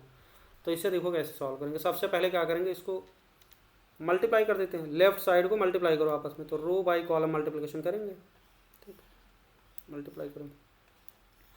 तो इसे जब मल्टीप्लाई करेंगे तो कुछ ऐसा आएगा, देखो ये आएगा, रो बाई कॉलम करेंगे तो रो कॉलम, तो ये हो जाएगा 3p 3p प्लस 3q और प्लस 2r आ गया। तो इसको उठा इस पे रखा, फिर इसको उठा दूसरे पे रखा, तो 4p प्लस 2q है ना, प्लस 0r, तो ये लिखने की ज़रूरत नहीं। उसके बाद फिर क्या होगा, p into 1 p plus 3q और उसके बाद फिर हो जाएगा 2r। और ये किसके बराबर हो जाएगा, ये है बराबर किसके, 301 के बराबर है। तो ये दो मैट्रिक्स इक्वल तभी होंगे जब करेस्पॉन्डिंग पोजीशन वाला एलिमेंट इक्वल होगा। तो यहाँ से आप देख सकते हो 3p प्लस 3q और प्लस 2r की वैल्यू क्या हो जाएगी, 3 के बराबर।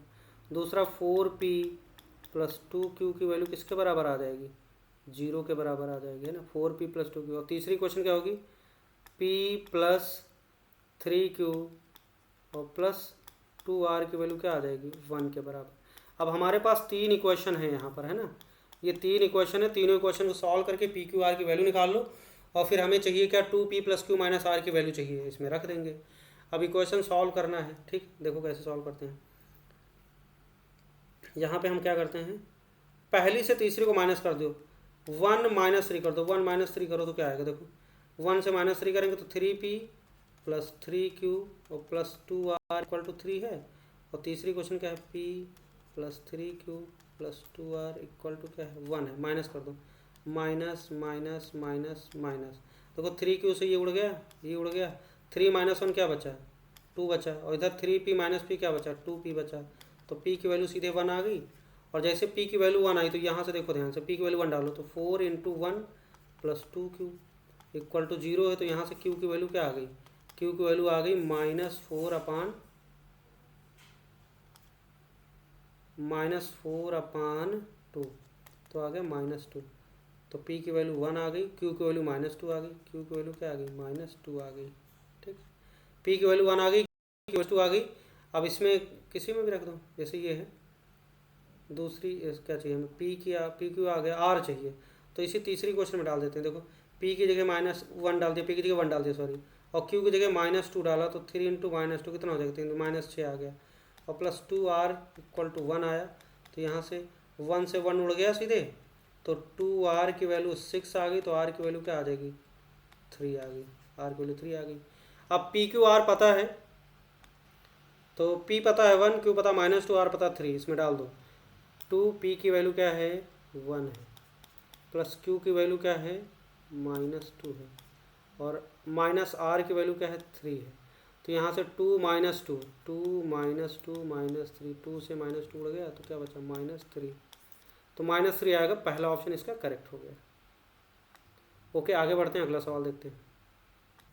अगला क्वेश्चन देखो क्या है, लेट a 1 1 2 3 4, b क्या है, a 0 0 b, a भी नेचुरल नंबर है। देन आपको बताना, there can exist any B such that A B is equal to B A, there exist more than one but finite number of b such that ab is equal to ba, there exists exactly one b such that ab is equal to ba, there exist infinitely many b such that ab is equal to ba। तो हमें ऐसा b ढूंढना है जिसके लिए ab ba बराबर हो। तो क्या करते हैं, ab लिखते हैं, तो यहाँ पे हम लोग ab लिखेंगे, ba लिखेंगे, इक्वेट कराते हैं, तो हमें ab में इक्वेशन मिलेगी, तो ab की वैल्यू हम पता कर सकते हैं, क्या ले सकते हैं, ठीक। तो देखो ab लिखना है, तो a इंटू बी करो ज़रा, तो ए बी का मतलब हो गया आपका, देखो 1 2 3 4, और b लिखो, तो a 0 0 b, मल्टीप्लाई करो ज़रा, तो रो बाई कॉलम ये हो जाएगा।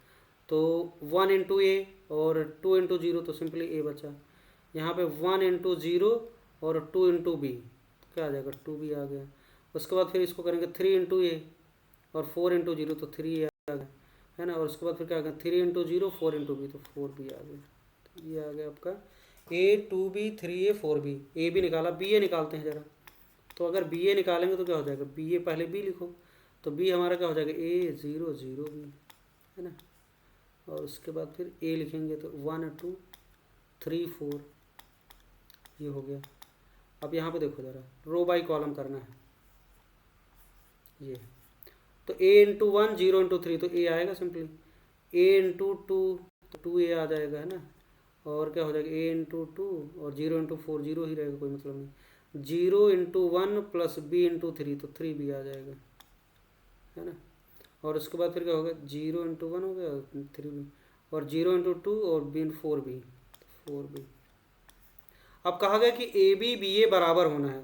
तो देखो ये दोनों क्या है, ये बराबर तभी होंगे, कब होंगे बराबर, जब क्या होगा, देखो यहाँ पे देखो A4 यहाँ से दिख रहा है, A4B यहाँ पे A दिख रहा है और 4B दिख रहा है, ठीक है, ये सही है। बस ये वाला चीज़ क्या हो जाए, ये और ये, तो ये इसके बराबर हो जाएगा, मतलब 2B इक्वल टू क्या हो जाएगा, 2A हो जाए, और यहाँ से 3A इक्वल टू क्या हो जाए, 3B हो जाए। तो यहाँ से आपको दिख रहा है A इक्वल टू बी, और यहाँ से भी क्या दिख रहा है, A इक्वल टू बी। तो अगर ए बी बराबर हो जाए तो ए बी और बी ए बराबर हो जाएगा, और ए बी नेचुरल नंबर है तो ए बी बराबर हम क्या बहुत सारी वैल्यूज ले सकते हैं। तो इसमें कौन सा option, there can not exist, ये तो गलत लिखा हुआ है, ठीक है। There more than one but finite number, बहुत सारी फाइनाइट में बहुत सारी ले सकते हैं। There is exactly one B, ये भी लिखा है, एग्जैक्टली वन थोड़ी ना होगा। There exist infinitely many B such that A B equal to B, ये सही लिखा हुआ है। तो बहुत सारी वैल्यूज, ए बी आपको बस कोई भी ए बी लेना है नेचुरल नंबर, और ए बी बराबर ले लेना है, तो आपको एक नया मैट्रिक्स हर बार मिलता जाएगा आपको, ठीक है। तो इसका चौथा ऑप्शन करेक्ट हो गया। आगे बढ़ते हैं, अगला क्वेश्चन देखो क्या, if A is symmetric matrix and B is skew symmetric matrix such that A plus B दे रखा है, तो ए इंटू बी बताना है।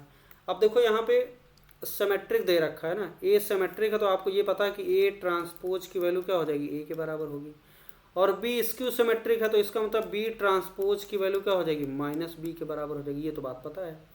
अब हमने बताया था कि हमारे पास ए प्लस बी की वैल्यू ये लिखा हुआ, तो दोनों साइड हम क्या करें, ट्रांसपोज अप्लाई कर सकते हैं, कोई दिक्कत नहीं। अगर ए इक्वल टू बी तो A transpose equal to B transpose, transpose apply कर देते हैं। तो अगर हम बोथ साइड ट्रांसपोज अप्लाई करें तो ए का ट्रांसपोज, सॉरी ए प्लस बी का ट्रांसपोज कर देना है, तो राइट साइड वाले को भी ट्रांसपोज कर देना है। तो राइट साइड में ट्रांसपोज करेंगे तो 2 3 पहला रो पहला कॉलम बना देंगे, दूसरी रो को दूसरा कॉलम, 5 और -1 बन गया। देखो ये अब ए प्लस बी का ट्रांसपोज क्या होता है, ए का ट्रांसपोज प्लस बी का ट्रांसपोज होता है, ये बात पता है आपको, है ना। ये डब्बा लिख लो इधर, 2 5 3 -1 हो गया। अब देखो ए का ट्रांसपोज की वैल्यू क्या है, ए है, ये आपको पता है क्योंकि सिमेट्रिक है, तो ए ट्रांसपोज ए लिखा, और बी ट्रांसपोज की जगह माइनस बी लिख सकते हैं, तो यहाँ माइनस बी लिख सकते हैं। तो ये आ गया आपका 2 5 3 -1। अब देखो एक तो इक्वेशन ये हम ले लेते हैं, और दूसरी इक्वेशन ये ले लेते हैं सेकेंड। अब हम क्या करते हैं, एक बार इन दोनों को ऐड करें, एक बार सब्ट्रैक्ट करें, तो आपको ए बी मिल जाएगा, और एक बार ए बी आ गया तो ए बी भी ए इंटू बी भी आ जाएगा। दोनों को ऐड करते हैं, 1 + 2 करते हैं, तो 1 + 2 करेंगे तो क्या होगा, देखो A plus B A minus B, तो 2 ही आएगा सीधे लेफ्ट में, और दो मैट्रिक्स को ऐड करेंगे तो सेम पोजीशन वाले एलिमेंट ऐड हो जाएंगे, 2 2 4 हो जाएगा, है ना, 5 और 3 8 हो जाएगा, और यहाँ 3 और 5 8 हो जाएगा, और -1 हो जाएगा, -2 आ जाएगा। तो अगले स्टेप में हम लिख सकते हैं ए की वैल्यू क्या लिख सकते हैं, देखो 2 से डिवाइड कर दो, तो 2 से डिवाइड करेंगे तो हर एक एलिमेंट 2 से डिवाइड हो जाएगा, तो 4/2 2 आ जाएगा, और 8/2 4 आ जाएगा, और यहाँ क्या आएगा 4, और यहाँ -1 आ गया।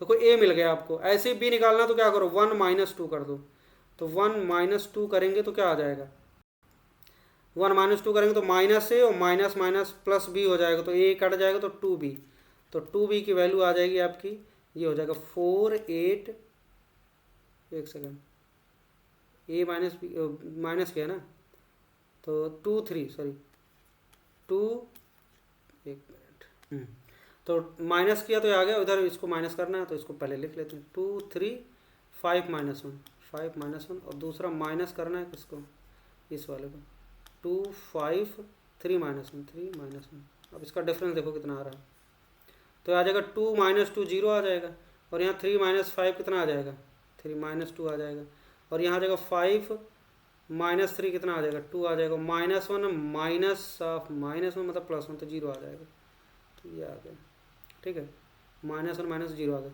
तो आपको 2b की वैल्यू आ गई, तो b की वैल्यू सीधे लिख सकते हैं, तो b की वैल्यू लिखेंगे हम लोग, 2 से डिवाइड कर दो, तो 0 -1 1 और 0। अब a की वैल्यू ऊपर लिखी हुई है ना, और b की वैल्यू, तो a भी चाहिए आपको, तो a इंटू बी कर देना है बस, a की वैल्यू लिख लो सीधे, क्या हो जाएगा 2 4 4 -1 4 -1, और इंटू बी करना है, b लिख लो, 0 -1 1 0। अब रो बाई कॉलम, ठीक है, तो ये रहा, तो ये आ जाएगा आपका 2 × 0 0 4 × 1 4 आ गया, और उसके बाद 2 × -1 -2 आ गया, 4 × 0 तो -2 आ गया, और बाकी 0, 4 × 0 0 -1 × 1 -1, इसका 4 इंटू -1 -4 आ जाएगा, और -1 0 तो ये आ जाएगा। देखो 4 -2 -1 -4, 4 -2 -1 -4, कोई ऑप्शन दिख रहा? 4 -2 -1 -4 एकदम सत्य, दूसरा ऑप्शन एकदम सही लिखा हुआ है, ठीक है, तो इसका सेकंड ऑप्शन सही हो जाएगा। आगे बढ़ते हैं। अगला क्वेश्चन देखो क्या, let A B C belongs to real number be all non zero, है ना, and satisfying A cube plus B cube plus C cube equal to 2 लिखा हुआ है। इफ द मैट्रिक्स ए लिखा हुआ है A B C A B satisfy A transpose into A equal to Y identity matrix, then value of A B C can be, A B C की value क्या हो सकती है। अब देखो ये करने के लिए आपको गिवन इन्फॉर्मेशन का एक तो ये देखा दिया हुआ है ना, और एक ये रिजल्ट दिया हुआ है A transpose into A equal to Y दिया हुआ है, और आपको ए दे रखा है, तो इसकी मदद से आपको ए बी सी की वैल्यू कैलकुलेट करना है। तो देखो ध्यान से, अगर ए ट्रांसपोज इनटू ए की वैल्यू आई है, अगर इसमें क्या करें, बोथ साइड डिटरमिनेंट अप्लाई कर दो, तो determinant of A transpose into A की वैल्यू क्या हो जाएगी, डिटरमिनेंट ऑफ आई। ये आसान तरीका है। अच्छा, डिटरमिनेंट ऑफ दो मैट्रिक्स का प्रोडक्ट का डिटरमिनेंट क्या होता है, इंडिविजुअल का डिटरमिनेंट, ए ट्रांसपोज का डिटरमिनेंट इनटू क्या हो जाएगा, ए का डिटरमिनेंट लिख सकते हैं। और डिटरमिनेंट आई की वैल्यू क्या होती है, 1 होती, सबको पता है। और ए ट्रांसपोज का डिटरमिनेंट ए का डिटरमिनेंट सेम चीज़ होता है, तो अगले स्टेप में क्या लिख सकते हैं, तो अगले स्टेप में लिख सकते हैं ए का डिटरमिनेंट सेम चीज़ है और ए का डिटरमिनेंट फिर इक्वल टू 1, तो यहाँ से आ गया क्या, ए का डिटरमिनेंट का स्क्वायर की वैल्यू आ गई 1, दिस इम्प्लाइज ए का डिटरमिनेंट वैल्यू क्या आ गई, +-1, तो ए के डिटरमिनेंट की वैल्यू क्या आ गई, +-1 आ गई। क्लियर है। अब देखो यहाँ पे ए का डिटरमिनेंट निकालते हो, और इसको ध्यान से देखो, तो ये एक सर्कल है। अगर हम कहें ए का डिटरमिनेंट निकालो, तो ये हो जाएगा आपका A B C A B, और ये एक सर्कुलेंट है। इसके बारे में हमने बताया था कि इसका एक्सपेंशन याद रखो, इसका एक्सपेंशन क्या होता है, इसका होता है 3abc minus A cube minus B cube minus C cube, ये होता है इसका एक्सपेंशन। ये बहुत कॉमन रिजल्ट है, इसको याद रखो तो समय बचेगा, है ना। ये हो गया। अब आपको दिख रहा है कि यहाँ पे ये डिटरमिनेंट की वैल्यू +-1 लेना है हमें, तो यहाँ से आप देख सकते हो 3abc माइनस ए ब्रैकेट में लिखो A cube plus B cube plus C cube equal to क्या हो जाएगा, डिटरमिनेंट क्या है, +-1 लेना है हमें, तो +-। अच्छा, इसकी वैल्यू ऑलरेडी क्वेश्चन में दे रखी, देखो A cube plus B cube plus C cube की वैल्यू क्या है, 2 है, तो यहाँ पर डाल देंगे तो 3abc की वैल्यू क्या हो जाएगी, +-1, और माइनस उधर जाएगा तो प्लस हो जाएगा, ये हो जाएगा आपका, इसकी वैल्यू डाल दो, क्या है 2 आ गई। इसको हम राइट में ले गए तो plus A cube plus B cube plus C cube और प्लस, और इसकी वैल्यू हमने 2 डाल दिया, तो यहाँ पे तो देखो 3abc की वैल्यू, एक बार यहाँ पे हम क्या करते हैं, एक बार यहाँ पे प्लस साइन लेते हैं और एक बार माइनस साइन लेते हैं। अगर प्लस साइन लेंगे तो 3abc की वैल्यू क्या आ जाएगी, ये आ जाएगी, प्लस साइन लेंगे तो 1 और +2 3 आ जाएगा, और अगर माइनस साइन लेंगे तो 3abc की वैल्यू क्या आ जाएगी, -1 + 2 कितना हो जाएगा, 1 आ जाएगा। तो यहाँ से आपको abc की वैल्यू क्या दिख रही है, 3/3 मतलब 1, और यहाँ से क्या दिख रही है abc की वैल्यू 1/3 मतलब 1/3 मतलब 1/3 आ गया, तो 1/3 और एक 1, कोई ऑप्शन दिख रहा है इसमें, देखो एक 1/3 1 नहीं दिख रहा, तो इसीलिए पूछा गया कैन भी, दो आंसर आ सकते हैं। तो देखो एक ये वाला दिया है, तो ये टिक कर देंगे, 1/3 हो जाएगा। आगे बढ़ते हैं, अगला सवाल देखते हैं। अगला क्वेश्चन देखो क्या है, for 2 3x3 matrices A and B, let A plus B दे रखा है 2b transpose and 3a + 2b equal to I3, where b transpose is the transpose of b and I3 क्या है, 3x3 आइडेंटिटी मैट्रिक्स है। Then आपको बताना कौन सा ऑप्शन सही है।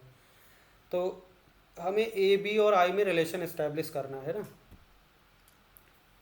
अब क्या क्या गिवन इन्फॉर्मेशन, एक तो ये दे रखा है a + b equal to 2b transpose, और 3a + 2b equal to I3 दे रखा है।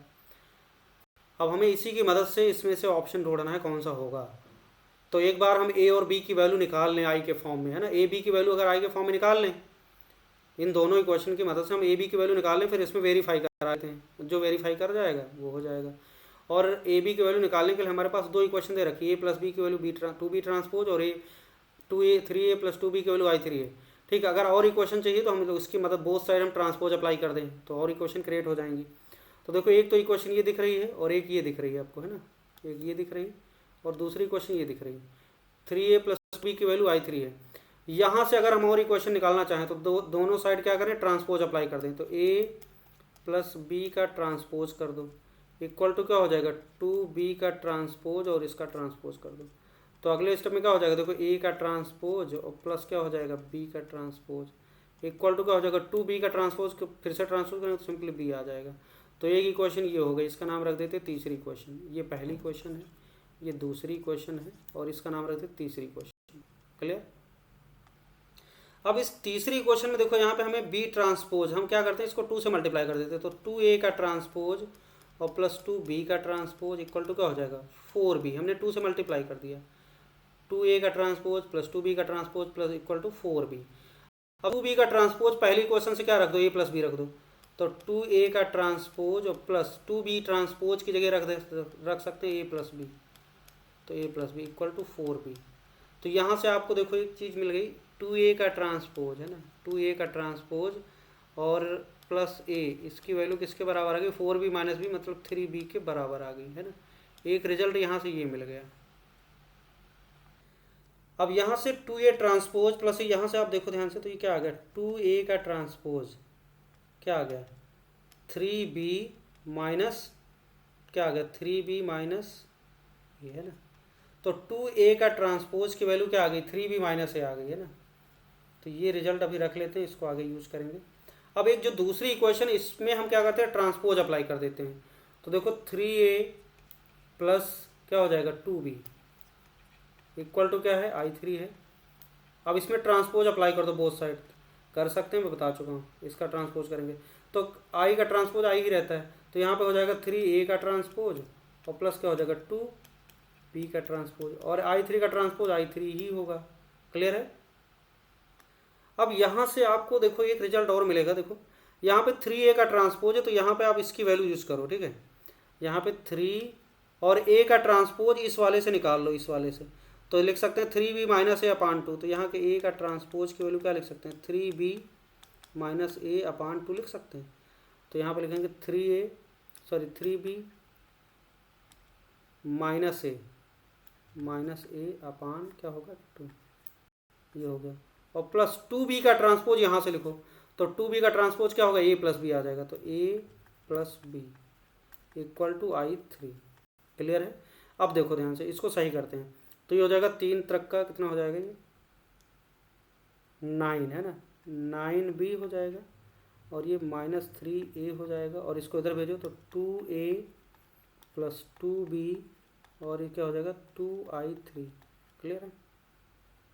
तो यहाँ से आप देखो 9b और 2b कितना हो जाएगा 11b आ गया, और यहाँ minus 3a plus 2 minus a आ गया, इक्वल टू क्या आ गया 2i3, ये आ गया 11b minus a equal to 2i3 आ गया। तो ये एक इक्वेशन बन गई हमारे पास है ना, देखो। और एक इक्वेशन ए बी में क्या है 3a plus 2b equal to i3, एक ये इक्वेशन है। इन दोनों की मदद से हम ए बी निकाल सकते हैं। क्लियर है। अब आएगा हमारा, अब 3a है आपका, एक इक्वेशन क्या है 3a plus 2b equal to i3 है, ये दूसरी इक्वेशन है। अब इन्हीं दो इक्वेशन की मदद से हम देखो a और b की वैल्यू i के फॉर्म में निकाल लेंगे, और फिर वापस ऑप्शन में चेक कर लेंगे। अब इसके लिए हम करते क्या, देखो यहाँ पे हम क्या करते हैं 3a है, यहाँ पे माइनस a, इसमें क्या करो इस इक्वेशन का नाम रख देते हैं इक्वेशन नंबर कौन सा यूज किया है, चलो इस इक्वेशन में क्या करो इसमें मल्टीप्लाई कर दो। मल्टीप्लाई करो किससे 3 से कर लो, 3 से मल्टीप्लाई कर लो, तो ये बन जाएगा आपका 33b हो जाएगा, 33b और माइनस 3a और 3 से क्या था 3 दूनी 6, 6i3। और दूसरी क्वेश्चन ये है आपकी 3a plus 2b equal to i3। अब ध्यान से देखो, ये है आपका, दोनों को ऐड करो, जब ऐड करेंगे दोनों को जोड़ेंगे तो ये माइनस 3 प्लस 3 उड़ गया, 33b 2b कितना हो जाएगा 35b, 35b इक्वल टू कितना हो जाएगा 6i3 कितना हो जाएगा 7i3 आ गया। तो यहाँ से आपको सीधे सीधे b मिल गया, b की वैल्यू आ गई 7i3 डिवाइडेड बाई कितना हो जाएगा 35, तो ये हो जाएगा 5 7 5 35, तो i ये हो जाएगा आपका i3, तो ये हो जाएगा b की वैल्यू आ गई 7i3 अपान 35, तो ये हो जाएगा i3 डिवाइड बाई 5। तो b की वैल्यू निकल आई हमारी है ना, तो b की वैल्यू क्या आ गई i3 बाई 5। ओके, तो यहाँ पे लिख लेते हैं b की जो वैल्यू आई है i3 अपान 5 आ गई। ठीक है, ये काम का है। अब हम a निकाल लेते हैं, a निकालने के लिए आप कोई भी रिजल्ट यूज कर लो। ठीक है, तो इसी को उठा लेते हैं, ठीक, इसी को देख लो, इस वाले से, इस वाले से देखो ज़रा। तो इसमें हमें चाहिए क्या a, तो 3a इक्वल टू क्या हो जाएगा i3 माइनस 2b बी की वैल्यू i3/5, तो i3 माइनस टू बी की वैल्यू क्या है i3/5, ठीक है। तो देखो क्या आएगा, तो ये आ जाएगा को 5i3 माइनस 2i3, तो क्या हो जाएगा 3i3/5।